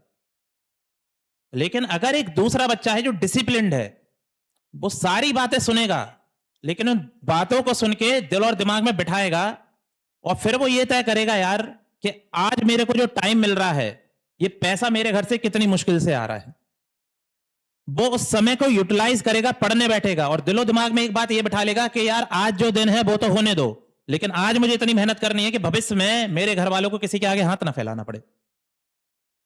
अब प्रॉब्लम इसमें पता है क्या है? दूसरा वाला रास्ता कठिन है। क्यों कठिन है? उसमें मेहनत करनी पड़ती है। पहला वाला रास्ता कौन सा है? जिसमें पढ़े पढ़े सोचना पड़ता है, वो आसान है, इसलिए वो आप जल्दी अपना लेते हो उस रास्ते को। आप सोच के देखो, आप सोचकर कर क्या लोगे? फसल सही कर दोगे गांव में जाके? आपके पास इतने पैसे हैं कि अपने माता पिता का इलाज करा लो? नहीं है। सोचने से क्या होने वाला है? सोचने से नहीं होगा। क्या करना है आपको? बल्कि अगर आप 8 घंटे पढ़ रहे हैं, उस बात को अपनाओ और उसमें 4 घंटे की मेहनत और बढ़ाओ कि अपन को इस साल में एग्जाम क्लियर करना है, आगे बढ़ना है। ये चीज आप बच्चों को समझनी होगी बेटा कि मोटिवेशन और डिसिप्लिन में बहुत बारीक अंतर होता है। आप लोग मोटिवेशन ढूंढ रहे हैं, मोटिवेशन नहीं बेटा, आपको डिसिप्लिन होना पड़ेगा। बिना डिसिप्लिन के आप कुछ काम कर नहीं पाओगे। समस्या अगर आ गई है आपके सामने तो 2 ही रास्ते हैं, या समस्या का रोना रोते रहो, या बैठ के उस पर क्या करो, काम करना चालू करो। अब जैसे अगर हम बात करें करंट की, कि एसएससी सीजीएल में सबसे ज्यादा रोना है कट ऑफ को लेके, ठीक है, पैटर्न बहुत फ्लक्चुएट हो रहा है, बार बार कट ऑफ ऊपर नीचे हो रहा है। इस सेमिनार में कुछ बच्चों के 350 से ऊपर नंबर हैं, ईडी की पोस्ट उनकी क्लियर है, लेकिन वो कंप्यूटर एग्जाम में बाहर हो गए फेल होने की वजह से। अब आप एक रास्ता तो ये पकड़ लो कि रोने लग जाओ कि भाई कट ऑफ इतना बढ़ रहा है, कट ऑफ इतना बढ़ रहा है, कट ऑफ इतना बढ़ रहा है। दूसरा रास्ता क्या है उसका? कि आप अपनी मेहनत बढ़ाओ ना। आप मेहनत क्यों नहीं बढ़ाते हो? आज भी अपने यहां बच्चे 6 घंटे पढ़ने को बहुत ज्यादा पढ़ना मानते हैं। विश्वास मानिए, ये बच्चे बैठे हैं सारे, आप पूछ सकते हो इनसे, 8 घंटे पढ़ाई करना बहुत नॉर्मल शेड्यूल है। 8 घंटे पढ़ाई कोई बड़ा चैलेंज नहीं है। 8 घंटे आप यूं पढ़ सकते हो, पता ही नहीं पड़ेगा आपको 8 घंटे कब निकल गए। चैलेंज शुरू होगा जब तुम्हारा 11वां 12वां 13वां घंटा टच होना चालू होगा, तब तुम्हारी बॉडी फटीग होगी और फिर तुमसे वो टाइम मांगेगी कि यार कैसे पढ़ाई करें अपन इतनी। तो आप लोग पहले डिसिप्लिन होना सीखो। कुछ बातें हमने क्लास में बता रखी हैं, बच्चों को हम बताते हैं, और वो हम दोबारा दोहराना चाह रहे हैं यहां पर मंच पर, ताकि आप बच्चे उस बात को अपनाएं।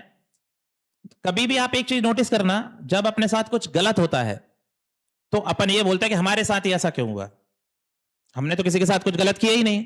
इसी तरह जब आपका रिजल्ट नहीं आएगा ना, जब आप फेल मारोगे, तो आप दोष रोपण के लिए लोग ढूंढोगे। या तो अपने माँ बाप को दोष दोगे, या गर्लफ्रेंड बॉयफ्रेंड को दोष दोगे, या जो भी किस्सा घटा होगा उसको दोषी मानोगे आप इसके लिए। एक छोटा सा नियम बना लो आप लोग, पढ़ाई मत करो, कोई बात नहीं, मत करो पढ़ाई। आप दिन के 10 मिनट निकाला करो, खाली फिक्स करो एक नियम कि रात को सोने से पहले 10 मिनट में अपने आप से बात करूंगा या अपने आप से बात करूंगी मैं। और उस 10 मिनट में कुछ नहीं करना है, आपने दिन भर में जो भी कार्यक्रम किया है उसको अपनी भाषा में उस कॉपी में लिखते जाओ बस। खाली डेली ये काम नियम से करो। तुम पढ़ो मत, कोई दिक्कत वाली बात नहीं, तुम्हें जो मर्जी करे, इंस्टाग्राम चलाना है, घूमना है, भटकना है, जो करना है करो, लेकिन 10 मिनट क्या करना है तुमको, दिन भर की दिनचर्या लिखनी है अपनी, कितने घंटे सोए, कितने घंटे घूमने गए, कितने घंटे टाइम पास करा पन्ने, सब कुछ लिखो और ये लिखते रहो बेटा। और बीच बीच में कभी समय मिले ना तो उस कॉपी को पलट के देख लिया करो। ये इसलिए करना है आपको कि कल को जब कि तुम्हारा रिजल्ट बेकार आएगा, जब तुम फेल करोगे, तो तुम्हें किसी को दोष नहीं देना है। क्या करना है, वो नोटबुक उठा के देख लेनी है। उसके 4-5 दिन के पन्ने जैसे पलटोगे ना तुम्हें सारी बातों के जवाब मिल जाएंगे, तुम्हारा सिलेक्शन क्यों नहीं हुआ और सामने वाले का सिलेक्शन क्यों हो गया। बहाने मत ढूंढो, काम करना चालू करो। समझ में आ रही बात? ये आपको ये सोचना पड़ेगा बेटा, वर्तमान में कॉम्पिटेटिव एग्जाम में सबसे बड़ा ड्रॉबैक क्या है पता है आपको? कि बच्चे भटके हुए बहुत ज्यादा हैं। समझ रहे हो? इस इंस्टीट्यूट से पढ़ना है, ऑनलाइन इस प्लेटफॉर्म से पढ़ना है, ये नोट्स भी पढ़ना है, ये पीडीएफ भी पढ़ना है। पहले अपने आप को फोकस्ड करो एक जगह। दूसरा सबसे बड़ा फायदा पता है क्या है आज के टाइम में? कि कंपटीशन भले ही ज्यादा हो, कैसा एग्जाम लेवल पे, कि एग्जाम का समझ में नहीं आता कब क्या हो रहा है क्या नहीं हो रहा है, कंप्यूटर का पेपर अनएक्सपेक्टेड हाई आ गया, लेकिन पढ़ने वाले बच्चों की संख्या कम है। अब ये बात आप भी बहुत अच्छे से जानते हो। अब बच्चे पढ़ाई नहीं कर रहे हैं उतनी जितनी पहले पढ़ा करते थे। तो आपके पास गोल्डन अपॉर्चुनिटी है कि कंपटीशन एक्चुअल में बहुत कम रह गया है। आपको सिर्फ जो आपका डिफाइंड सिलेबस है ना उतने पे काम करना है, यहां वहां भटकना नहीं है। अगर आप भटकोगे बेटा तो कहीं नहीं पहुंच पाओगे।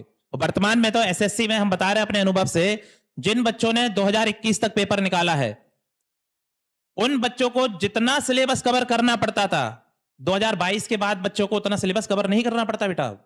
आप लोगों का सिलेबस तो कैसा हो गया है कि आपको सिर्फ क्या करना है, कंसिस्टेंसी मेंटेन करना है, ऑटोमेटिक कन्वर्ट हो जाएगा आपका सिलेक्शन। लेकिन आपको किस पे ध्यान देना पड़ेगा? पढ़ाई पे ध्यान देना पड़ेगा। जब आप लोग सिलेक्ट होके आते हो, जैसे वानी की माता जी ने यहां पर एक बात कही कि एक शिक्षक को सबसे ज्यादा अच्छा तब लगता है जब उसका विद्यार्थी सिलेक्ट हो जाता है। ये बात बिल्कुल एकदम सच बात है बेटा। इस समय हम लोगों को जैसे रहता है ना कि अगर मान के चलो अगर हमें कोई इस नाम से पहचाने कि आप उस स्टूडेंट के सर हैं क्या, कल को अगर कोई बाहर हमको मार्केट में मिले और ये बोले सर वो आप जीएसटी इंस्पेक्टर सुमित सर के टीचर हैं क्या, वो आपसे पढ़े हुए हैं क्या, तो एग्जैक्टली वैसी फीलिंग आती है बेटा जैसे एक माता पिता को तब आती है जब उनके बेटी या बेटी का सिलेक्शन हो जाता है। अगर कोई मान के चले पेरेंट्स बोलते हैं कि भाई ये वो बानी जो ऑफिस सुपरिटेंडेंट सिलेक्ट हुई वो क्या आपकी बच्ची है क्या, तो जो फीलिंग इनके पेरेंट्स को आएगी ना बेटा एग्जैक्टली फीलिंग हम लोगों को भी आती है। तो आप जब पढ़ाई करोगे ना बेटा, आप अपने अकेले के लिए नहीं करोगे, आपसे जुड़े बहुत सारे लोग हैं, आपके पेरेंट्स हैं, आपके पीछे छोटे भाई बहन हैं, आपके टीचर्स हैं, सबकी निगाहें एक्सपेक्टेशन से आपकी तरफ देख रही हैं कि ये बच्चा सिलेक्ट होगा, कल को हमारा नाम रोशन करेगा।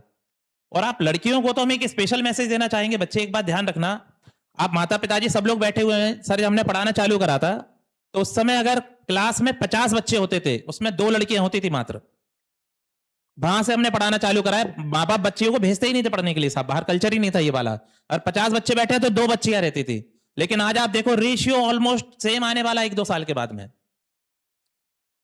तो ये आपकी वजह से नहीं हो रहा है बेटा, ये इन लड़कियों की वजह से हो रहा है जो यहां सिलेक्ट होकर बैठी हैं। क्योंकि आज ये लड़कियां सिलेक्ट हुई है ना तो इनके गांव घर में क्या बात हो रही होगी कि फलाने साहब की लड़की गई थी, देखो वो ऑफिसर बन के सिलेक्ट हो गई है, हमारी बच्ची को भी पढ़ाने भेजते हैं हम। तो जो तुमको बाहर निकलने की आजादी मिली है ना बेटा, ये किसी की देन है तुम्हारे लिए, तुमने नहीं कमाया है ये। और अगर आज तुम नहीं मक्कारी करोगे, तुम मेहनत नहीं करोगे, तो ये संख्या वापस से घट के उन 4 बच्चों पे पहुंच जाएगी। आपको ये बात ध्यान रखना है। देखो लड़कों का अपन ऐसी इंडियन सोसाइटी में जी रहे हैं जहां जितने भी इक्वालिटी की बात कर लो, लेकिन आज भी कहीं ना कहीं डिफरेंस रहेगा ही रहेगा। लड़कियों के ऊपर बहुत मेजर रिस्पॉन्सिबिलिटी है, क्योंकि आप अपने साथ पूरा गांव ले डूबोगे। आपके चक्कर में अगर आपका रिजल्ट खराब आता है, आपकी कोई कंप्लेन जाती है, तो आपके चक्कर में पूरे गांव की बच्चियों को पढ़ने नहीं मिलेगा बेटा। सारे माँ बाप ताला बिठा देंगे उनको बिठा के अंदर, कहीं नहीं भेजना, भाई फलाने की बच्ची गई थी, देखो क्या करके आ गई है, पास तो ही नहीं, 2 साल पैसा बर्बाद कर दिया उल्टा उसने। तो आप लोगों पर रिस्पॉन्सिबिलिटी कैसी है? मेजर है। कभी समय मिले ना तो अपने आप से जो 10 मिनट बैठते हो, कुछ चीजें बात करने की आदत डालो बेटा। ये सेल्फ एनालिसिस करना जरूरी होता है। एक्चुअल में प्रॉब्लम एरिया क्या है आपको हम बताएं कि आप में से पोटेंशियल बहुत बच्चों के अंदर है, लेकिन आपके अंदर एक दिक्कत वाली बात क्या है, सही गाइडेंस नहीं है आपके पास में। वो गाइडेंस इसलिए नहीं है तुम नींद में हो, तुम्हें पता ही नहीं कि हम सही कर रहे हैं कि गलत कर रहे हैं अपने साथ। जब तुम कभी बैठा करो तो ऐसे कभी टाइम तो मिलता होगा ना बेटा, जब कुछ काम नहीं है करने को, इंस्टा से भी थक गए, कुछ काम ही नहीं है करने को, तो ये लिख लिया करो कि अगर मैं नौकरी नहीं कर पाता हूं तो क्या होगा। अदर ऑप्शन क्या है अपने पास? मेरे पिताजी के पास पैसा है, बिजनेस करा देंगे, नहीं मैं ये करूंगा तो यहां से ये कमाऊंगा, और दूसरी तरफ लिखा करो कि अगर मैं पढ़ लेता हूं और अगर मैं एक ऑफिसर ग्रेड जॉब उठा लेता हूं तो मेरी लाइफ कैसी रहेगी। आप लड़कियों को भी सेम पैटर्न पे काम करना है, और आप लड़कियों के पास तो इतनी चीजें हैं बेटा कंसर्न करने के लिए कि अगर तुम्हारा सिलेक्शन नहीं होगा पूरी जिंदगी किचन में बितानी है। पता ही नहीं पता ये बात आपको?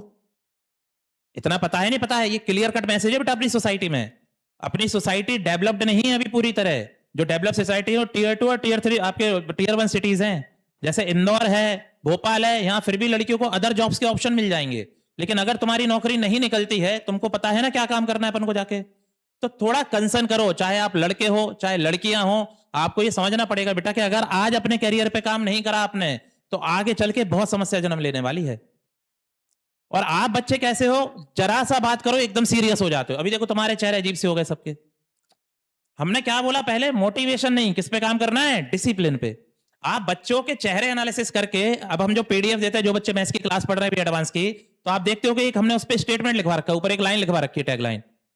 क्या लिखवा रखा है?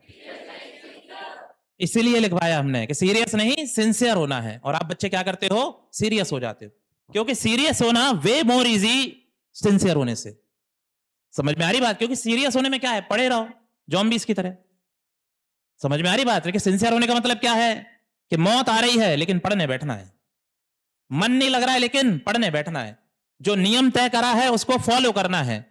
तो आप बच्चे सिंसियर होने की आदत डालिए बेटा। बहुत बहुत और बहुत कम समय में सिलेक्शन लिया जा सकता है। अब पेपर के फॉर्मेट बहुत स्ट्रेट चल रहे हैं। 2018, 19, 20 वाले बच्चों से तकलीफ पूछिए, 5-5 साल रिजल्ट नहीं आए थे उनके। आप बच्चों के आज फटाफट रिजल्ट आ जाते हैं। मोहित बैठे हुए हैं यहाँ पर। मोहित, क्या आलम था उस समय? एक टाइम ऐसा था बेटा सीजीएल में, जब रिजल्ट आता था तो हम फैकल्टीज को ये कंफर्म करना पड़ता था कि कौन से साल का रिजल्ट आया है, प्री का रिजल्ट है कि मेंस का रिजल्ट है, 22 या 18 का रिजल्ट है कि 19 का रिजल्ट है कि 20 का रिजल्ट है। 4 साल बैकलॉग चला था एसएससी में बेटा। और आप बच्चों को देखो क्या बढ़िया चीज। हाँ देखो, जो उस बच्चे ने, दुर्गेश ने एक बात बताई कि जो एडिक्विटी का सीन हुआ था आपके सिलेक्शन फेज के पेपर में, वो हुआ, लेकिन उसके बाद में देखो आपको स्मूथ फंक्शनिंग मिल गई, नहीं मिल गई वापस पूरी की पूरी। थोड़ा बहुत फ्लक्चुएशन तो आएगा, लेकिन अभी गोल्डन समय है, लग के पढ़ाई करो। और ये हम आपको इस मंच से एक स्टेटमेंट देके जा रहे हैं, अगर तुमने सिर्फ सरकारी नौकरी लेनी है, और हम रिटन एग्जाम की बात कर रहे हैं बेटा, फिजिकल का हमें कोई आइडिया नहीं कैसे तैयारी कराई जाती है, समझना बात हमारी। अगर तुम्हें कोई भी एग्जाम लेना है, चाहे पटवारी या कांस्टेबल, कोई भी गवर्नमेंट जॉब तुम्हारा टारगेट है, 6 महीने कमरे कोचिंग के अलावा किसी चीज से मतलब नहीं रखो। सिर्फ 6 महीने, 6 महीने का कैलेंडर टागो, दिन काटो, 6 महीने बाद तुम नौकरी पे हाथ रख देना, वो तुम्हारी होगी। रिटन एग्जाम के उस पे बोल रहे हैं हम आपको, रिटन एग्जाम नहीं रुकेगा आपका। अगर आप सीजीएल की तैयारी करना चाहते हो, 10 महीने, आज की डेट में हम आपको कह रहे हैं 10 महीने पूरी दुनिया से डिस्कनेक्ट हो जाओ, आप जिस पोस्ट पे जाओ उस पोस्ट पे हाथ रख लोगे। लेकिन वो 10 महीने इतने डेडिकेशन के होने हैं ना कि किसी की मजाल ना हो कि आपको एक रत्ती भर भी डिफरेंस कर दे। घर वाले फोन करें, बोल दो हमसे ज्यादा बात नहीं करो, हम नहीं कर पाएंगे अभी। थोड़ा सा रूड बनना पड़ेगा आपको। बात समझ में आ रही है? क्योंकि अंत में जब हमारी नौकरी लगेगी तो सबसे पहला फोन कहां जाएगा हमारा? माँ बाप के पास ही जाएगा। पहली सैलरी से गिफ्ट खरीद के ले जाओगे, किसके लिए ले जाओगे? माँ बाप के। और ये सत्य है बेटा, जिस दिन पहली तनख्वाह आएगी ना, तुम फड़फड़ाओगे घर जाने के लिए कि किसी तरह घर पहुंच जाऊं मैं 1 मिनट बस खाली। अपने लिए कुछ खरीदने का मन नहीं करेगा आपका। सबसे पहला जो ध्यान आएगा, माता पिता ही ध्यान आते हैं, भले ही आपको उनसे कितनी शिकायतें हो। ये हमारे इंडियन ब्लड में है, ये कभी नहीं जाएगा हमारे अंदर से।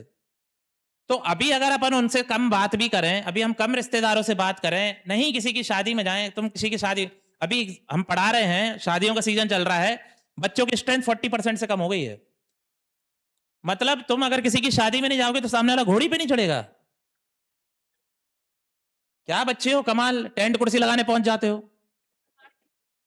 बल्कि मैम बानी नहीं गई तो मैडम इसलिए तो यहां बैठी है, वो बानी नहीं गई इसलिए तो यहां बैठी है ना बच्ची। आप बच्चे इतना एक्साइटेड हो के शादियों में जा रहे हो जैसे दूल्हा तुम ही हो। और आपकी जानकारी के लिए बता दे बेटा, ये समय दोस्ती यारी प्यार मोहब्बत निभाने का बिल्कुल भी नहीं है। अगर तुम्हें लगता है तुम्हारी दोस्ती बहुत खास है तो ध्यान रखना, अगर 2 लोग साथ में तैयारी कर रहे होंगे, एक जीएसटी इंस्पेक्टर बन जाता है, किस्मत से उसको लड़की भी अच्छी मिल जाए और उसकी शादी हो रही और तुम्हारी वाली तो भगी जाएगी, नौकरी नहीं लगी तो। ये तो तय बात है। अब जब शादी होगी ना बेटा, तो सबको लगेगा देखो दोस्त खुशी में कितना नाच रहा है अपने दूसरे दोस्त की खुशी में। क्या वो खुशी में नाच रहा होगा?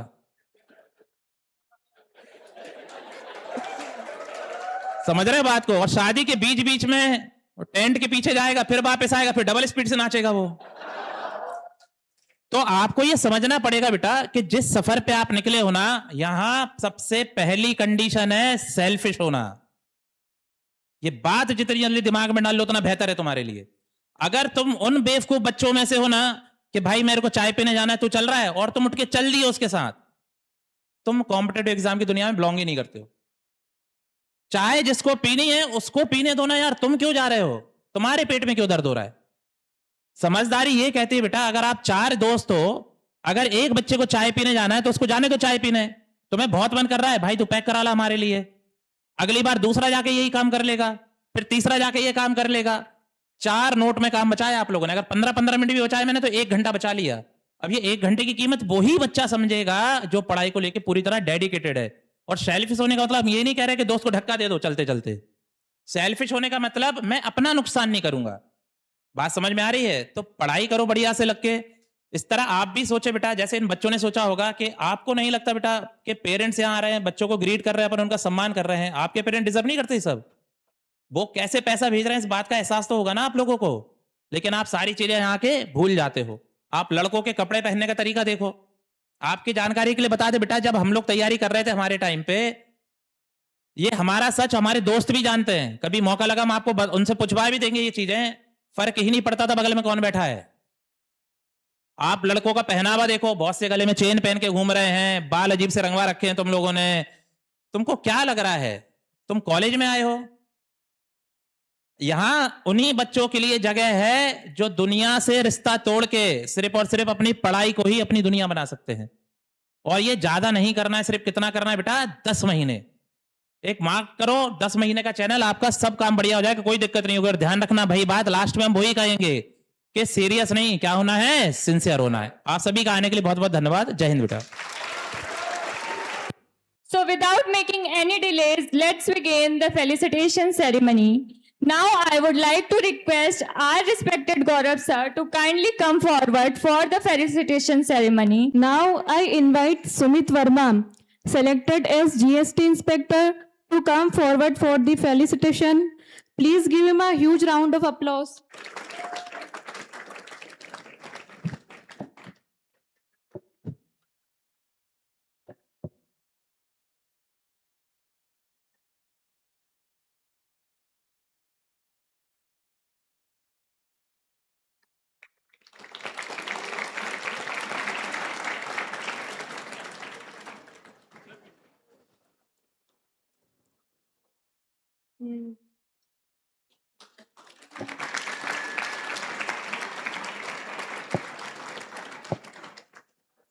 Thank you, Sumit Verma.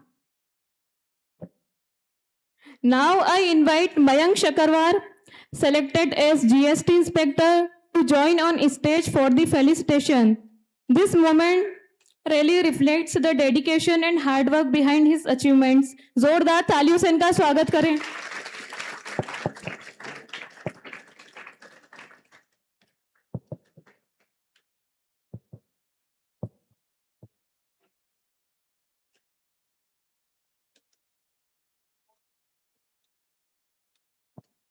कृपया तालियां बजाते रहें और इन्हें प्रोत्साहित करते रहें।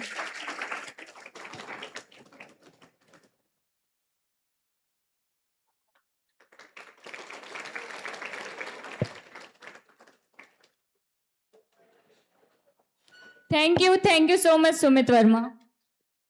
It's time to call upon our 4th selected candidate, Kusum Lata, selected as auditor CGDA.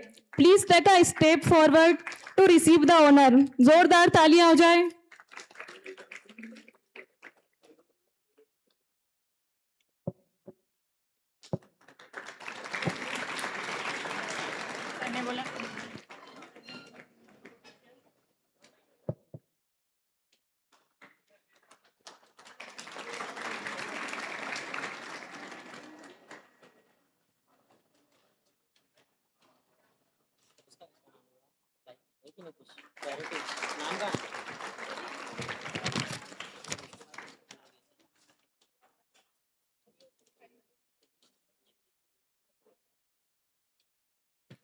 Now let's welcome our fourth selected candidate, Hari Om, selected as Office Superintendent. Please come on the stage to receive the honor.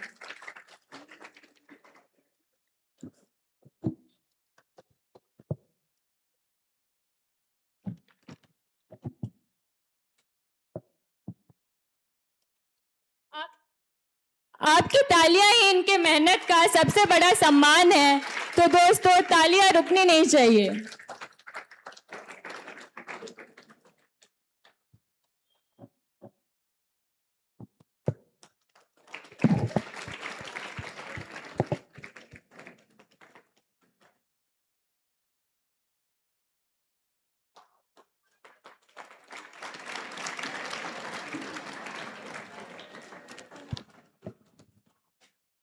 Now let's welcome our next selected candidate, Durgesh Singh Thakur. Please come on the stage, selected as Office Superintendent.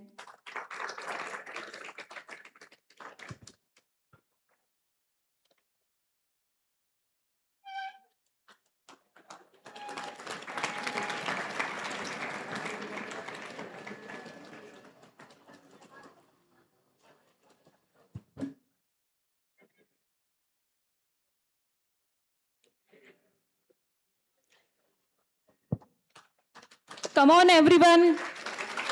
Please give them a big hands.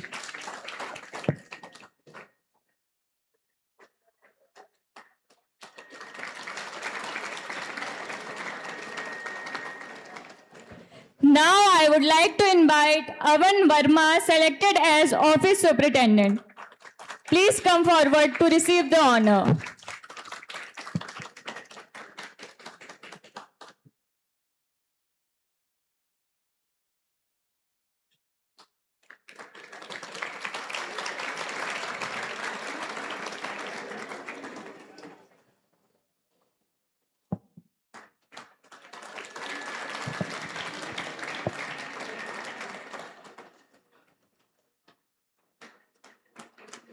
कृपया तालियां बजाते रहें।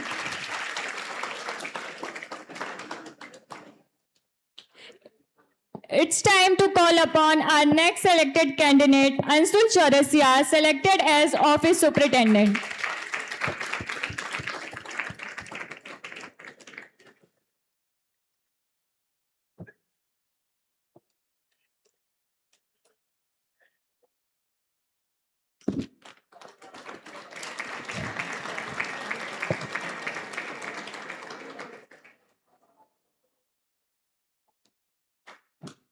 Put your hands together, them.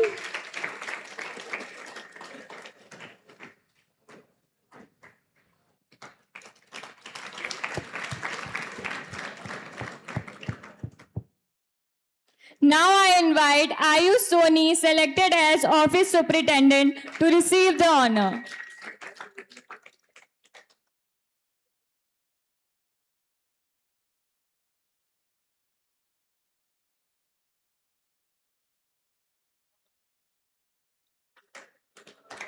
Please give a huge round of applause to Ayush Soni.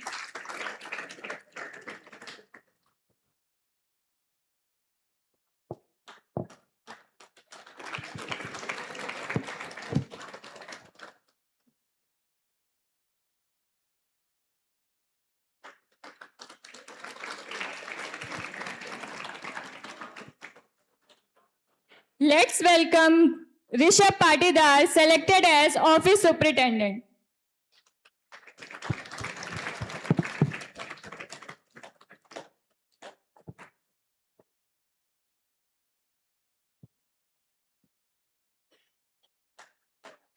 कृपया तालियां बजाते रहें।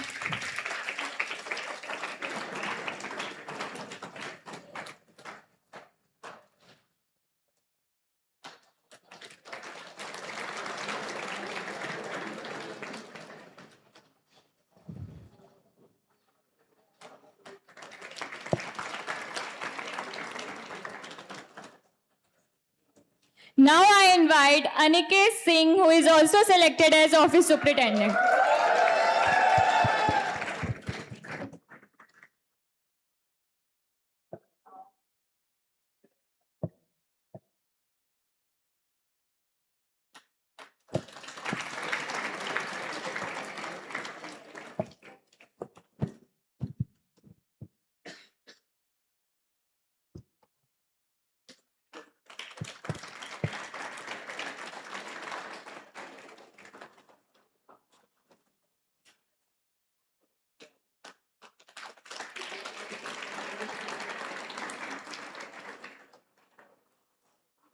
Now I invite Raksha Gupta, selected as tax assistant, CBIC.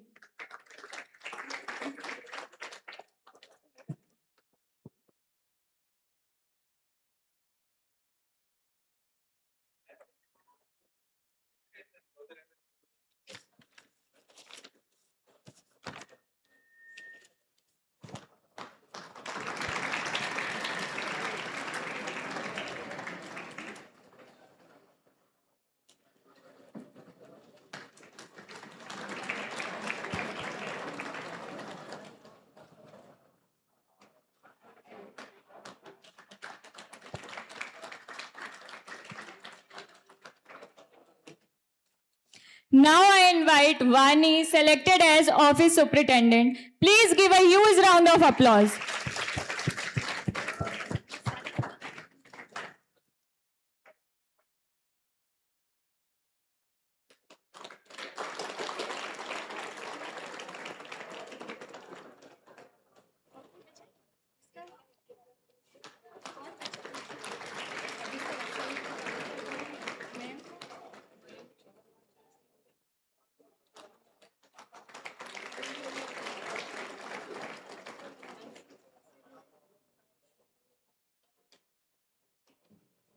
एक बार फिर से सभी सेलेक्टेड छात्रों के लिए बहुत बहुत धन्यवाद। कृपया जोरदार तालियों से उन्हें प्रोत्साहित करें। Guys, 3 cheers for reflection.